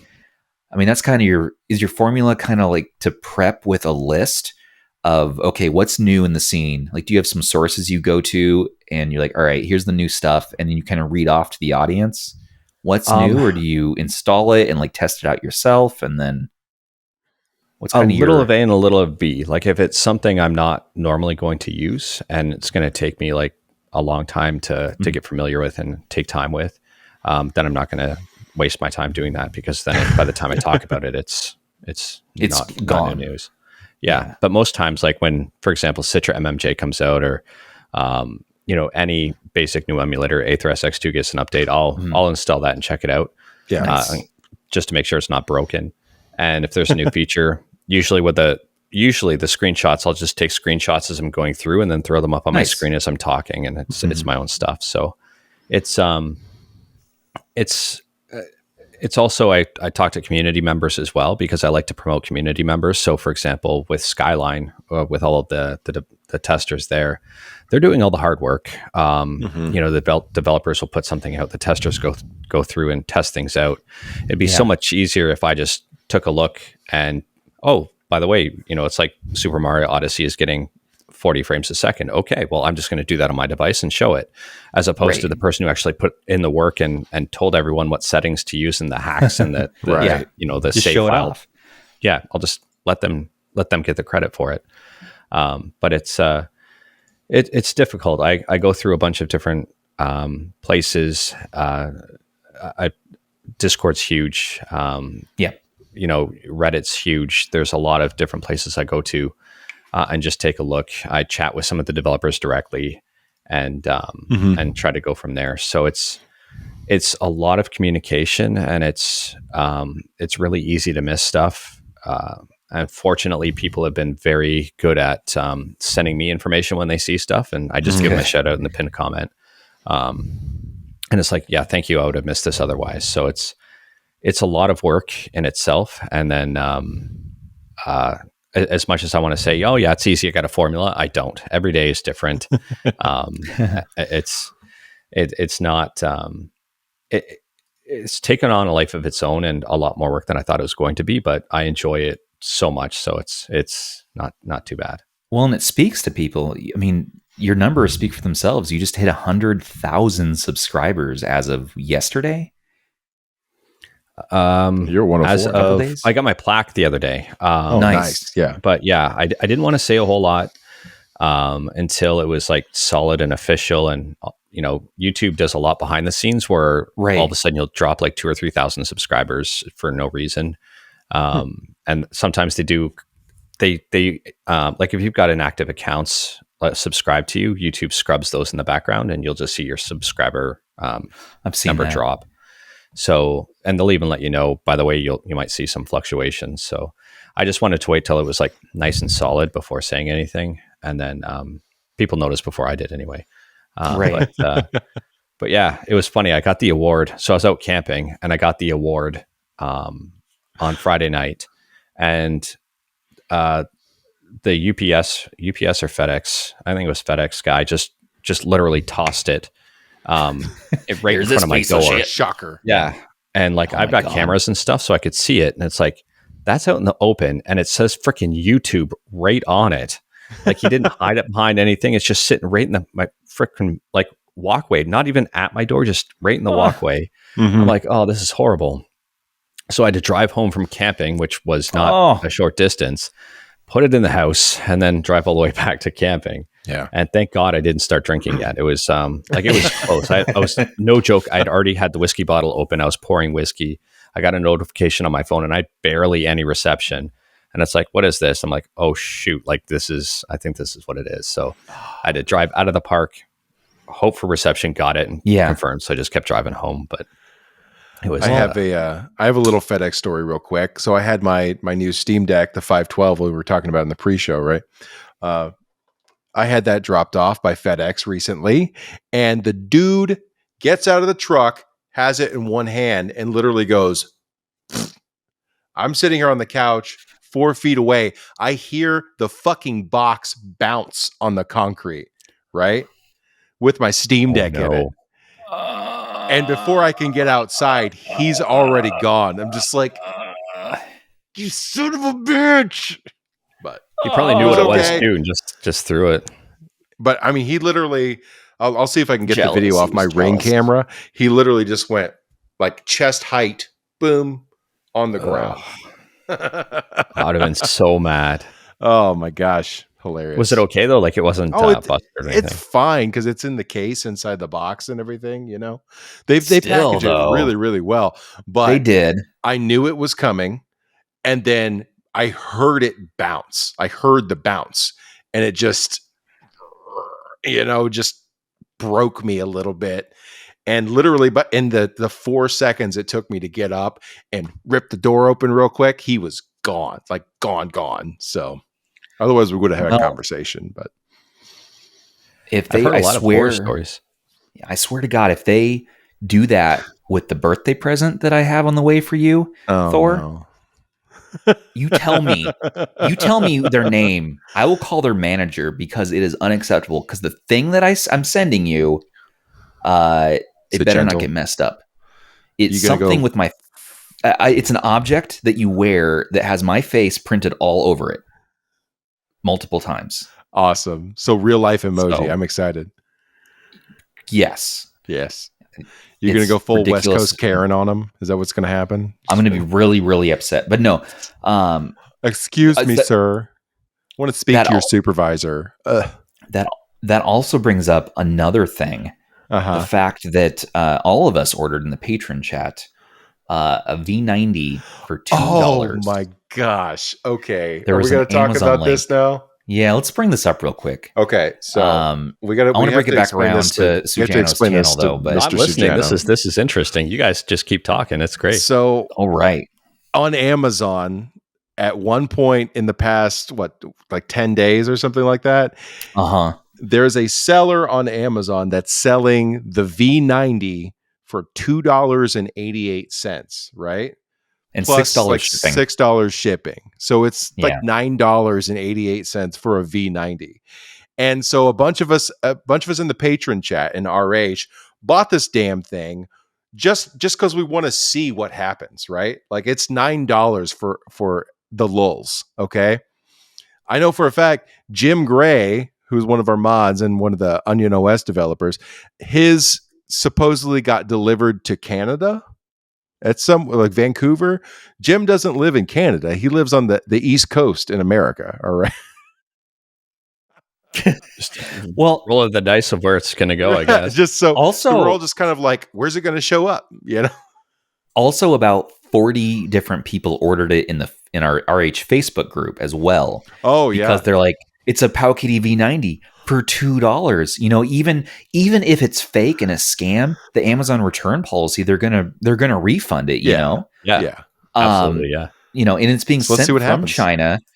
Well, let's see. I got shipping on mine. It's being sent from China. They raised the price now to $3.80. By the way, big increase. Watch out, big drama. I'm gonna send this, by the way, in chat here, so Sujano, you can. I'm gonna take a look at this. I am. Wait, that's not the rate. I'll send it in our Discord chat. Because what is that retailing for? Like $35 or $40 or something along the line. Yeah, normally between 40 and 50 these days. Okay, but the rabbit hole gets a little bit deeper because you start to wonder, all right, why would somebody take such a loss? I'm sure that the cost of making these is probably $5, but even still, the price of shipping it has got to be at least $3 or $4. Well, and it's shipping from China. We bought it on Amazon. It's shipping China Post. Right. What's going on here? It's not stateside. And I looked into the seller. The seller has a 1-star rating and has some very interesting, and there's some very interesting feedback on this particular listing. One person was like, they sent me a knockoff V90 with a bunch of really weird imagery, like a bear being hung in a tree. Ooh. And like a bunch of like weird voodoo stuff. And I'm like, guys, we've bought a demonic cursed object. Hell yeah. That's haunted. Let's go. Because the only other thing we could come up with why they're selling for this price is they want people to have it so they can do something, infect you with some sort of ancient evil or something like that. Right. I know this all comes back around to my being influenced by my evil attic, but no. It could be a Doom Eternal situation, though. All right. And it could be. My idea is when I get it, I'm not going to open it because that's scary. I'm going to toss it through the door in the attic and hope the evil sort of negates itself, because a negative and a negative equals a but that's only if it multiplies. If you add a negative plus a negative, then you just have more negative. Is it? Is that how that math works? Yeah, that's how that works. Is that how the spiritual math works? Just so you know. I don't know. I'm not a smart man. I never claimed to be a smart man. But I'm not an exorcist by trade, Thor. All right. But I have a good heart and and access to holy water. It'll be fine. It'll be great. Okay, no, here's the review. Matt, back in December says, great little device when it finally arrived. Seller had replaced images though with some pretty weird Chinese meme stuff with image of bears hanging from nooses, and the text translated revealed some pretty disturbing stuff. Really makes me question Amazon sellers. But this guy gave it a 5-star rating. 5 out of 5 would buy again. Are you like the bear? What? So we're all wondering now. We're all wondering what the hell is going to show up in these boxes from Amazon. Dude, if I get a monkey's paw, I'm going to lose it. All right. I'm just going to lose it. I mean, I'm looking at the listing and it looks like a legit V90. Like, it has reviews and stuff. It does. Sure does. That's one of the reviews though. So there's that. Look, best case scenario, somebody in China snaked like 3 boxes of V90s and is selling them on Amazon for bargain prices, right? Worst case scenario, you crack open the V90 and it has that nice snap, but in doing you release an ancient evil into your world. All right, so that's just it's just a little. Do you want to? but the value, the savings, the savings. This is better than a Costco card at this point. Okay, dude, it plays GBA and it looks great. Okay, I know it has a dice roll. You don't have to sell it to me. I already bought demonic possession. I mean, I might have sent you a couple also, but you open it up, the bear that's hanging from the tree, its eyes start bleeding, and then it seeps into you. God, watch out, people. I was a little bit like, I was like, this is such a good price. I'm going to send it to like various people I know have birthdays coming up, right? And I did. You send me like 7 to their address. Well, I'm not going to say it's a surprise. I'm the worst at keeping birthday surprises, by the way, but just to various people. And now I'm like, have I cursed all the people that I love? I hope so. I think so. Yeah. Just to make their lives interesting. COVID's been so boring. There haven't been a lot of world events. There haven't been a lot of plagues. There haven't been too many. No, nothing crazy's been going on. So they need some zazz. They need some sparkle. Yeah, this is the way this is the sort of like that shot of adrenaline that they needed to live their life to the fullest. Shot of adrenaline. From Balthazar, the Lord of Flies. Yeah, sure. Okay. There's just keep your friends on their toes. Yeah. Like, they take it as a threat. And I'll do it again. Like, what did I do to him to deserve this? You're trying to think of when they didn't send a response back to a text I had sent 3 days prior. Right. I meant to respond, but I got busy. They left you on red. Curse. Yeah. Curse. You cursed. All right. There's just a note inside that says, "Don't do it again. Don't do it again. You know what you did." Oh my God. You left me on red, and now all your walls will be painted with red, sir. So, just saying. God. So, how did we get on demons again? How did we get here, Stubbs? We're talking about his 100,000 subscribers. Oh, yeah. Somehow it led from there to here. I can't remember. Right. I don't remember. Things. We here we are though. Which congrats again. That is that's freaking a big awesome, deal, man. Thank you. I appreciate that. And we love talking to content creators who are just into this and just to want to take it to the next level. And you're over that 100K club. You know, there's got to be like a private Discord you guys all hang out at, right? At this point, where you just private parties. Private parties, VIP, champagne, and I'm like a Z-list celebrity now. You know, it's the way thing.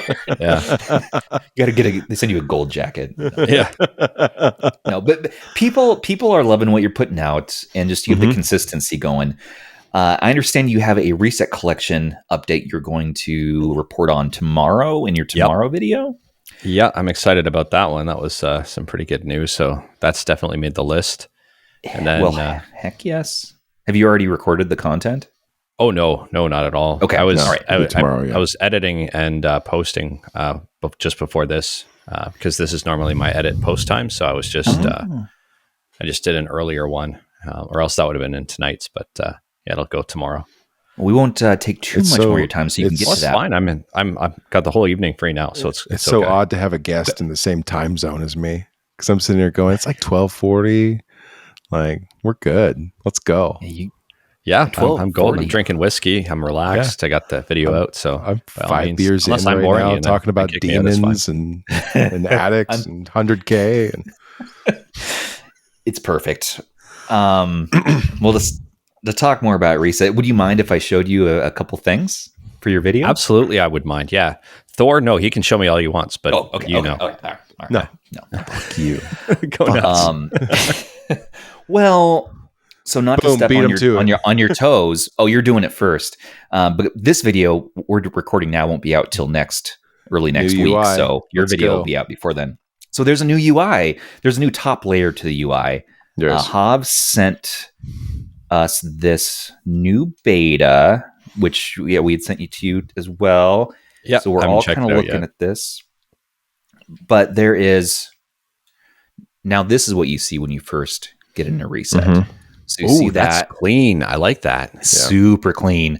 So you can set it as a launcher, which you just do right there with that Android bobblehead there.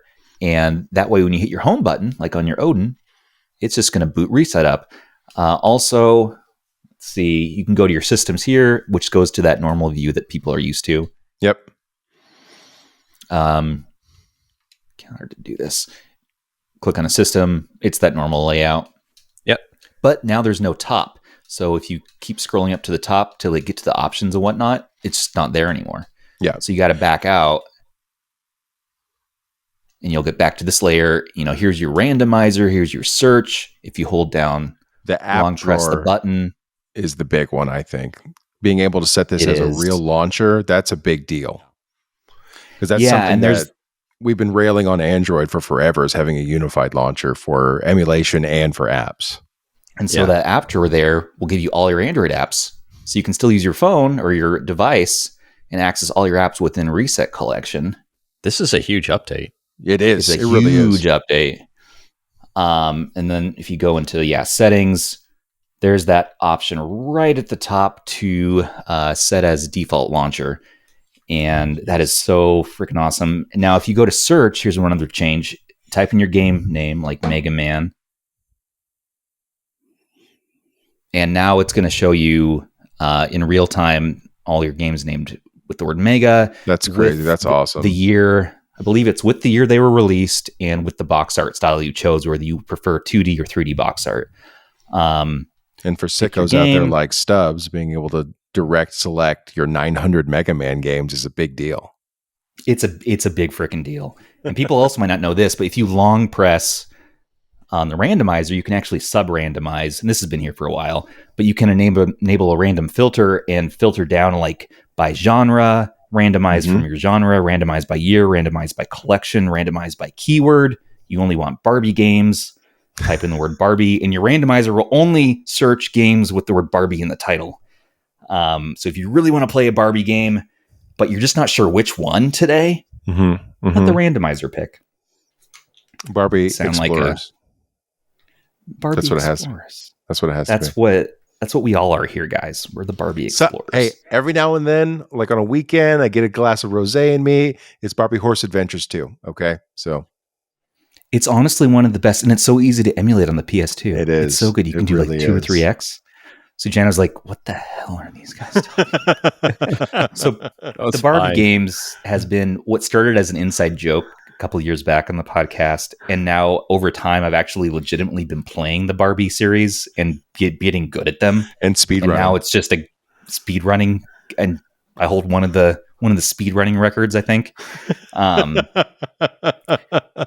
I legitimately play them now, and I keep them as part of my library.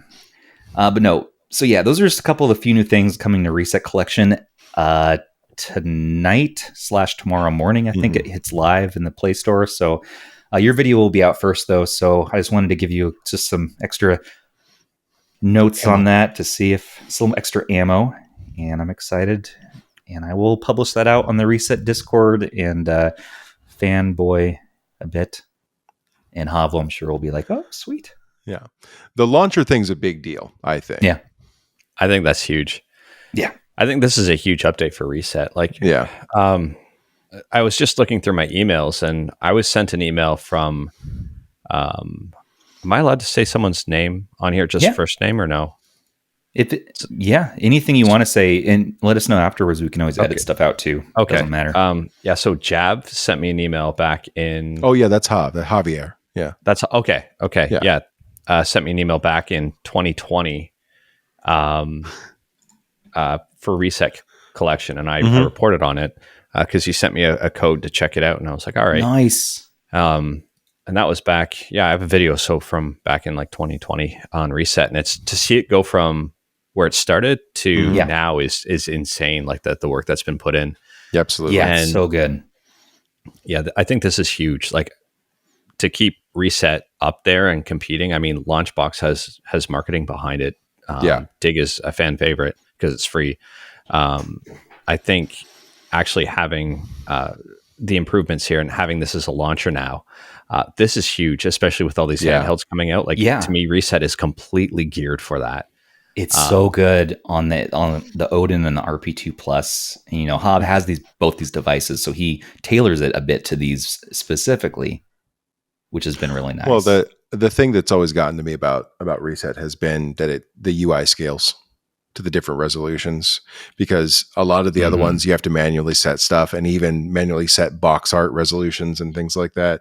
It can be a bit of a pain. So yeah, and it's cool that he's just one dude. You know, he's one guy developing it, and then there's just a couple of us who kind of fanboy over it. And he's not just one guy; he's a really awesome guy as well. He is our personal friend. He used to edit the podcast and stuff. He was a producer for us. So, I'm a big fan of Reset. I like it. And I think I talked about its last update. I saw that. Back, but, yeah.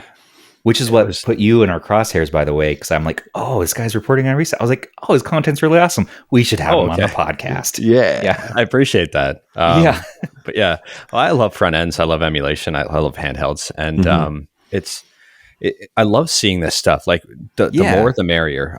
If you're saying, you know, which one's better, Launchbox or Reset, I'll say do both. See which one you like. There's so many different flavors, and the more the merrier for emulation. Absolutely. Got it. On the Odin Man, I have, I think, Launchbox, Reset, Jajisho. Still can't pronounce that word. Jajisho. I don't have Dig. I'm officially not a huge fan of Dig because the development seems to cease, and you can't get a hold of the dev to get improvements made. Whereas with Reset or like Launchbox, you can contact them and they'll make these improvements. Dude, I was like, last year or something, I was like, I would love and use Reset so much more if it had a randomizer. Yeah. And he's like, he put it in just for you too. He's like, great, done. Next update. Boom. There's a now there's a dice button. Yeah. He's like, what do you want the icon to look like? And now it's just in there. And then I was complaining to him as well about, I was like, I would love to be able to search through my library. He's like, great. Now here's a search function with filters, and he'll take the idea and then add even more to it. Launchbox is equally awesome. I'm not friends with any of them personally, so I don't talk to them as much, but I fanboy about them as well on the Windows side, especially. What's the current state of Pegasus looking like? I mean, they still haven't included scraping and stuff, right? Anybody know what Pegasus has been up to? Anybody? Yeah. So I haven't used Pegasus too much beyond the simple installer for it. It's a little still wonky. There is a theme, I believe, that includes some sort of scraping feature built in that's been built. There's like a script for it. Okay. But to me, it's too many steps and it's wonky. And if any of the repos are down when you go to install it, it borks your device. And so Dragoon, who was working on it, has sent me a number of builds, and I've tried them, and it's not what he's doing or is anything wrong with what his scripts. It's just Pegasus isn't for me, I think. Yeah. If you add a ROM, for instance, you got to go into your metadata and add that ROM in, and like add the file path, add the box art. And my ROM libraries are always changing; they're always dynamic. Something like Launchbox or Jajisho or Reset, dude, you can add another ROM in whenever and just say, yep, look for new games. Yeah. And it'll find your new ROM, scrape the artwork, and you're good to go. Ease of use and time saving is so paramount for front ends for me. I don't have time for ease of use. I would say is probably the biggest one. Yeah, absolutely. Like you think about it, like there's a very different audience out there than like when I talk about my emulation news, sometimes I have to stop myself and re-record segments because I'll be talking to people who know emulators versus talking to people who might be catching a video for the first time. Right. Yeah. Like when I talk about Citra, I'll say, it's a fork. Like if I'm talking about MMJ, and it's a fork of this designed for performance. But anyway, getting back to the point, the usability and ease of use is so big with a front end. If it's a hassle to use, like why even bother? And then for someone who's not familiar with emulation, slapping this in front of all of their emulators is like, it can get hairy pretty quick. And if it's not easy to use, people have no interest. And I think like looking at that menu there, I'm going to really have to check this out after the call. Yeah. But that looks clean. I really like that. Yeah. Super clean. Well, I'm going to bring one up real quick. What's the current status on RetroX with Franco Catrin, the developer? Yeah, so Franco just released a new update, I want to say 2 weeks ago. Okay. Now, Franco has his niche. His niche is RetroX is really focused on emulating old computers these days. He is the king of ScumVM, DOS, Atari 5200, and he just added in, oh God, what it is? Does he have DOSBox? Does he have DOSBox Pure in? Because that's a big deal. I think it's Pure. Okay. I think it's and MSX is the other one. Okay. Because these are all systems that are notoriously annoying to set up in Retroarch. Notoriously, especially the frickin' Atari 5200. It's so frustrating to get that damn system to work. As well as ScumVM and even DOS. You have to mess with configs. What RetroX does is he actually programs it per game. He figures out the best settings for each DOS game and then makes a pre-config that he builds into the code. Same thing with ScumVM. And what he does is publishes a compatibility list at retrox.tv. And he says, put one of these games on, it'll work out of the box. If you put in a different one, here's how you make it work. Here's some of the default configs you can do. super user friendly, and it has those cloud saves, which has been a great secret sauce where he hosts all of your saves on his servers. And so you can go between Android devices with RetroX, and then your save boots right up. You don't need to worry about, saving your state to the device. So, but that's as far as new stuff, he's just going more and more down the perfect computer emulation route. He's focusing less these days on let's make an awesome SNES front end. Right. So I use it still if I feel like emulating DOS or MSX or ScumVM, any of that stuff. It's so good. Well, that DOSBox Pure Core was a really big deal because you didn't need to unpack games anymore. That was a really, really big deal. And so DOSBox Pure is easier to use now in Retroarch, which makes it, meaning for me, I don't use RetroX as much now since DOSBox Pure came out, but I still find games where I'm like, oh, it looks like I need to do a bunch of stuff to make this work. Doom, I was having issues with a couple weeks back, and I'm like, I'm going to load up RetroX. I know it works right off the bat. Boom. And I think the backend is probably running DOSBox SVN or probably something older. There's older code in there. The PSP core in there has got to be 7 years old or something. But here's the thing, though. RetroX it just works on all levels of Android devices, all the way down to Android 4.0 devices. And it's fast. The PSP emulation in RetroX is faster than almost any core that's come since. I don't know why. I think it's just old. It's just running an old core with less compatibility. But Franco, that dude has tweaked everything. So the majority of the libraries are configured per game and run really well. We're getting there. Sujano, if you haven't checked out RetroX, that's another front end I highly recommend. It does all the work for you. You don't even need to set up Retroarch. It actually has it all built into its code, and it sets itself up. You never see a Retroarch menu at all. I'm actually looking at the website right now. It's very interesting. Now, the downside and why people harp and give RetroX a bad name, they don't like the yearly subscription. The sub. I was going to say, I saw the paid version. I was going to ask there's about that. There's a 5-day demo to try it out, but it needs to be online all the time for it to open and run, because it checks for the what do you call it? The verity check. The DRM. It checks in with his personal servers at his house down in, I think it's Brazil, or maybe it's Chile. I can't remember now. Anyways, it checks in there to see, okay, yes, you have a license. Cool, you have a sub. Now the program will run. The fee covers all of his cloud hosting stuff. So, he's hosting all of your save files. Which is what the vast majority of the fee is, by the way. So, yeah, he runs all the infrastructure, but he's so on top of it. And there's never been a single moment of downtime in the last 7 years I've been using it. I think it came out in 2015. I think if you take a look at the fee and what it's going towards, and if you're specifically running stuff on DOSBox, then that might be worth it to avoid the headache. It always has been for me. I re-up every year. I own a lifetime license because I'm one of the first people to really go hard and be an evangelist for it. Even still, I still try to buy my yearly license just to support the dev and be part of his Patreon. But a lot of people give it a hard time. It's only $12 a year to have that license, but I still recommend it. It just depends. It depends what you're going to do. If you want to have the easiest time in the world for your ScumVM, DOSBox, MSX, Neo Geo, any computer related stuff, it's so good.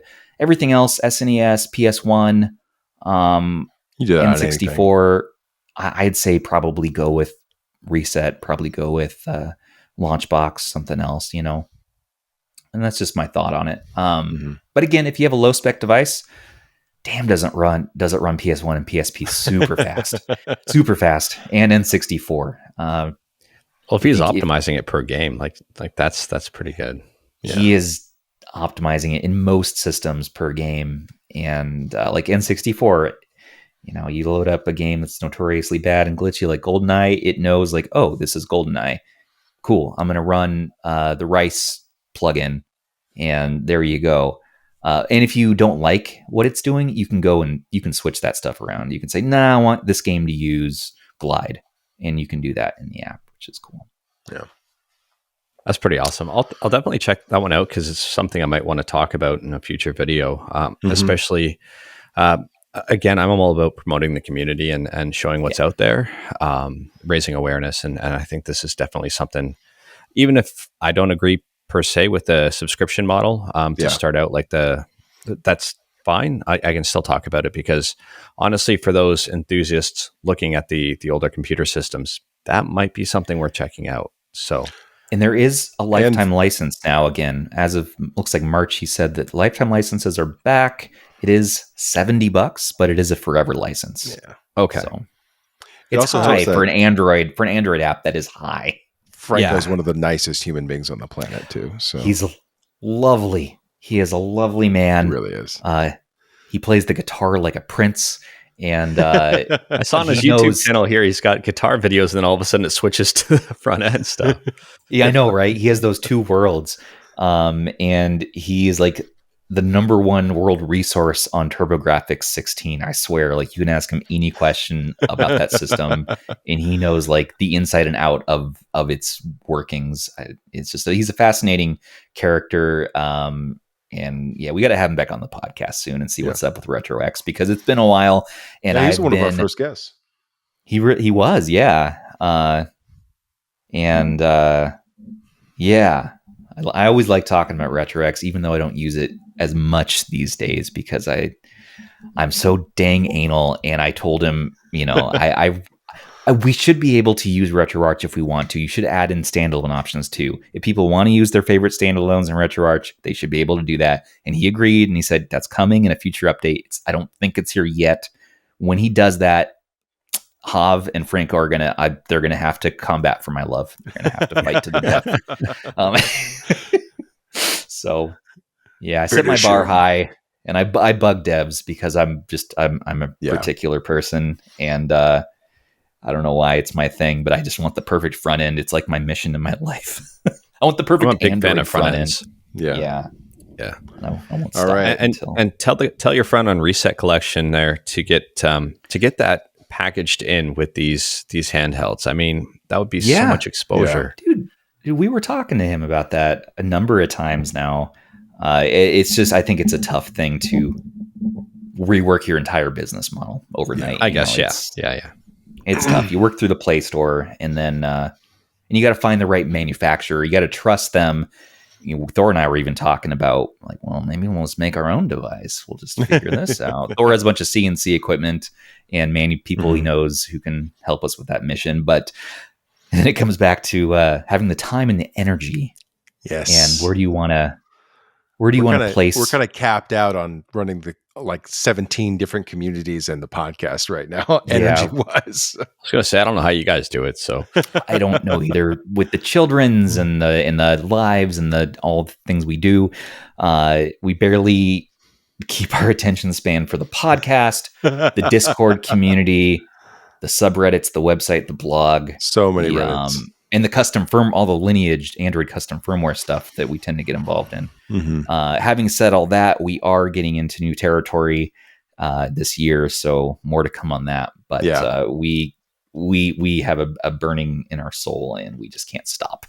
I mean, you guys have been congratulating me on my subscriber base, but like, look at the size of your community. It has just it's growing huge and very fast. Like, you guys should be very proud of everything that's happening. It's insane. Well, thanks man. We've been working really hard on it for a while, and oh my gosh, we love our community so much. Jeez, OP. Yeah. We do all this for them, you know? Yeah, we do. We do a lot of inside jokes for them too. We know like a lot of stuff we say probably doesn't make sense on our YouTube channel. People watching us for the first time, like, what the hell are they talking about? What are they talking about? Like, owls? Yeah. And addicts and all this stuff, but it's like all these recurring jokes, and so the Discord community gets it, and we could care less if anyone else catches on or not, because unless they're a guest, if you're a guest or you're new to watching us, come join our Discord and get ridiculous with us. We want to talk about emulation, but we also want to talk about the latest Matrix movie and everything else going on in life that is crazy. So, not going to lie, I've been a lurker there for a while. You have? I have, yeah. Oh. If you take a look at when I joined, I've been there for a while now. And I've even gotten some news tips out of there for some videos too. So we have a lot of active developers. We have a lot of there's one gentleman named Time is Art. He's the one that tracks the entire handheld spreadsheet, right? Have you seen this? The Google spreadsheet? Let me take a look. If I haven't, I'm excited to see it. Oh, dude, it's in the links channel. It's magical. All right. Yeah. Let me take a look here. Well, we got to add you in our links channel, by the way, for affiliate YouTubers that we think are neat. Thanks for not thinking I'm shit. So I appreciate that. Thanks for not treating me like human garbage. Appreciate you. There you go. That's right. I put the link up. So this guy, this is amazing. Shout out to Time is Art. Dude, we love you. Thank you so much for this. It's literally the master list of handhelds. Yeah, of every handheld ever. You can organize it. Insane. How much information this guy puts together, correlates, and I mean, he has sources listed, everything. It's amazing. I actually think I came to your Discord initially. I forget how I ended up here, but I think I was looking about firmware and I was trying to learn a few things. And I think I came here for an Android firmware, probably. I can't remember. You're on my Discord list. I don't know how to tell how long I've been in a server for. We can look it up. Yeah, just feel free to look. Let me take a look at this Google Doc though. Wow. It's impressive. Yeah. Even pictures of each. This is amazing. Yeah. Even the new stuff's on here too. Like this is up to date. What's your Discord name? That's Mr. Sujano. One word. It should be. I can't find you. What? Here, I'll just say something on one of your channels. I'll go under gaming chat here and just do a little happy face. There you go. I don't know how long I've been in here for. This list is amazing. So yeah, the props to the person who created this, because I can't say anything bad about this. Like there's nothing. No, it's incredible. That's awesome. Wow. He's tracked performance. I mean, it's literally everything: CPU, GPU clock speed, RAM configurations, screen types, screen sizes, aspect ratios, all of it. It's all tracked. This is the master list and what I reference constantly. I always have this open when we're doing podcasts and everything. Every bit of content that we're doing, this is open. Man. Well, I'm bookmarking this already. Like this is good. Also, to put you on the spot, you might be in the other Discord. No, he put it in. It's in our. Am I just not seeing updates? It's under general gaming and gaming chat. Gaming chat under a little happy face. I'm in the reset collection Discord as well. Yeah, we're there. But we do a little adminning there.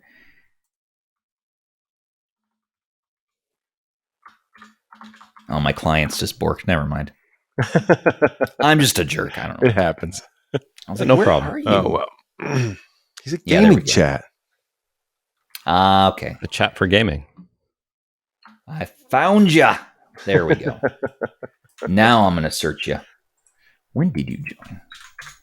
We're getting so off topic now. I think we are getting off topic. Are kicking in, but that's all right. Anyways,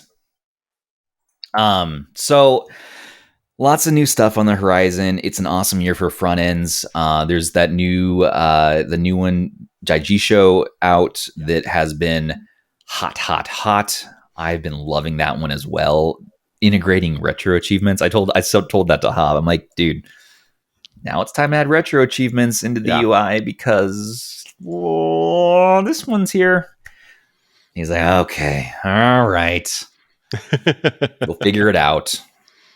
So, yeah. Excited about that. Thank you for coming on. We'll probably wrap things up here. Unless anybody has any shit talk lightning round topics they wanted to bring up. That's another segment we like to do at the end. Shit talk lightning round. Anything that grinds your gears. AYN has been dodging the fuck out of me on my Odin Light order, and it's pissing me off. I'm sorry, man. It's bullshit. Sucks. I was supposed to be in my order number is 240. They released to like 1,700 and like 3,000 series orders, and I didn't get mine. Yeah. And then, so I've been emailing them for like 6 weeks about this to make sure that I got mine on time. And then they just emailed me back finally today, acknowledging it, saying essentially tough shit. You're in the next order, maybe. So anyway, I'm hoping AYN can, reach back out in the near future and give me some good news. I'm not terribly hopeful about it, but what are you going to do? They're apparently putting in the new screens into the light, and until that happens, I just have to wait. Yeah. Yeah. No, well, I mean, we've all been here right now with waiting on all of this stuff, but it has been almost a year. So I guess that's my big gripe right now, my big bitch. So, well, on my end, I don't have anything. I don't have any hate in my heart, friend. The only really annoyance I have is that I wanted to switch my Odin Light order to a cold gray. I had the white panda. Then I'll have 2 white pandas if I get that. And if I do, and if they say no, which I'm sure they will, then I'll have 2 white panda Odins of different types, and I'll have no idea which one is which. They've been really accommodating so far. Yeah, but they told Damien no, and so he's like, "You're going to hear no." I'm like, "Yeah." Swing your authority around. Say, "Hey, you know what? You know who I am." Have you not watched every episode of the Retro Handhelds podcast, guy? We could use our influence in the scene to like hurt their sales and be like, "Don't buy them." Make a whole bunch of rumors. And I'll be one of those people. all that. No. Scorched earth. No. Oh, you need my ass. Even if we are angry as hell at companies, sometimes at Pow Kitty I want to scream. I still blast all their stuff. I still buy all their products. I still like talk about what's awesome about. You gotta know. The next thing. What the hell? What the hell is up with this red joystick on the RGB 10S? Why? Oh my gosh. Well, everybody, just the whole thing. With that, thank you so much for listening in today. No, dear Lord, he's trying to cut me off. Listen, what the hell's up with this? Trying to put the USB for Wi-Fi. You gotta have Wi-Fi for your retro achievements, man. And the 20S, the 20S didn't have a Wi-Fi chip in it, but it came with a Tiger sticker. So you know what you gotta do. You know what you. Hold on. Oh my God. No. This needs. I'm gonna have your wife taser you. About this. Jesus Christ! That's what happens when he has a beer. Dear God, where are all my? He's one beer in, boys and girls. Where are my adapters? On the 20S, adult boys. I don't have it with 30s. Me. You know what? Hold on now. Oh my God, he's running. Those legs. Shh. On my Tiger, on my Tiger boy. He put. You got to do this. For if you want Wi-Fi, you got to do a thing. I got a 90-degree angle adapter, and you got to put your sad, dude. That's sad. Wi-Fi dongle, and now you're sure. Now you have Wi-Fi, and then now you have your retro achievements. Right? No, and then there's a switch on the side. You got it. It says Wi-Fi on off. You got to turn that on. Now you would think that switch by default means there's Wi-Fi in this when you buy it. There is not Wi-Fi on off, but there's not. You got to put a dongle in and then put the switch on. Now you can play games on this horrible ergonomic tiger face, but it's so beautiful. And look at these nipples that it has right there for ears. Ear nipples. That's right. Thank you everybody for tuning in again. We've had a great time. Mr. Sujano, dude, thank you so much. Oh my gosh, you were such a fun guest. We got to have you back on. Jeez, oh Pete, Stubbs is drinking right now. It's out of a cup that says Dad. That's just got to rehydrate so he's not hungover after the beer. I know, this at right? the hospital. Oh, get some vitamin E, protect your liver. Damn, dude. Look at him go. Sippy doodle. Oh, it came out of his mouth. That's perfect. He sprayed. Holy crap. Where's your sippy cup? Like you need the cap for it. He's drunk. He's done. Look at him. Look at my shorts, man. This is not ending well. We had such a composed. Oh no! All my SD cards. My SD cards are soaked. I ripped them out of my toolbox here. Oh my gosh! What a disaster! Okay, it's why. Thank you for tuning in. You want to have a beer tonight? Yeah, I'll have one beer. No. Check us out wherever podcasts are available. Retro Handhelds Podcast, youtube.com/Retro Handhelds, and check out our Patreon, patreon.com/Retro Handhelds. Mr. Sujano, where can people find your content? Just on the YouTube, type in Mr. Sujano, type in emulation. I should pop up, hopefully. And then just make sure to like, subscribe, and if you didn't like it, like the video anyway and subscribe anyway. Just do it. Just hit the button. Chill Otherwise, out. I will send you a V90, and he'll spill water all over you. Demonic one. Yeah, demonic one. Yeah, and it'll be filled with love. Good night, everybody. Jesus.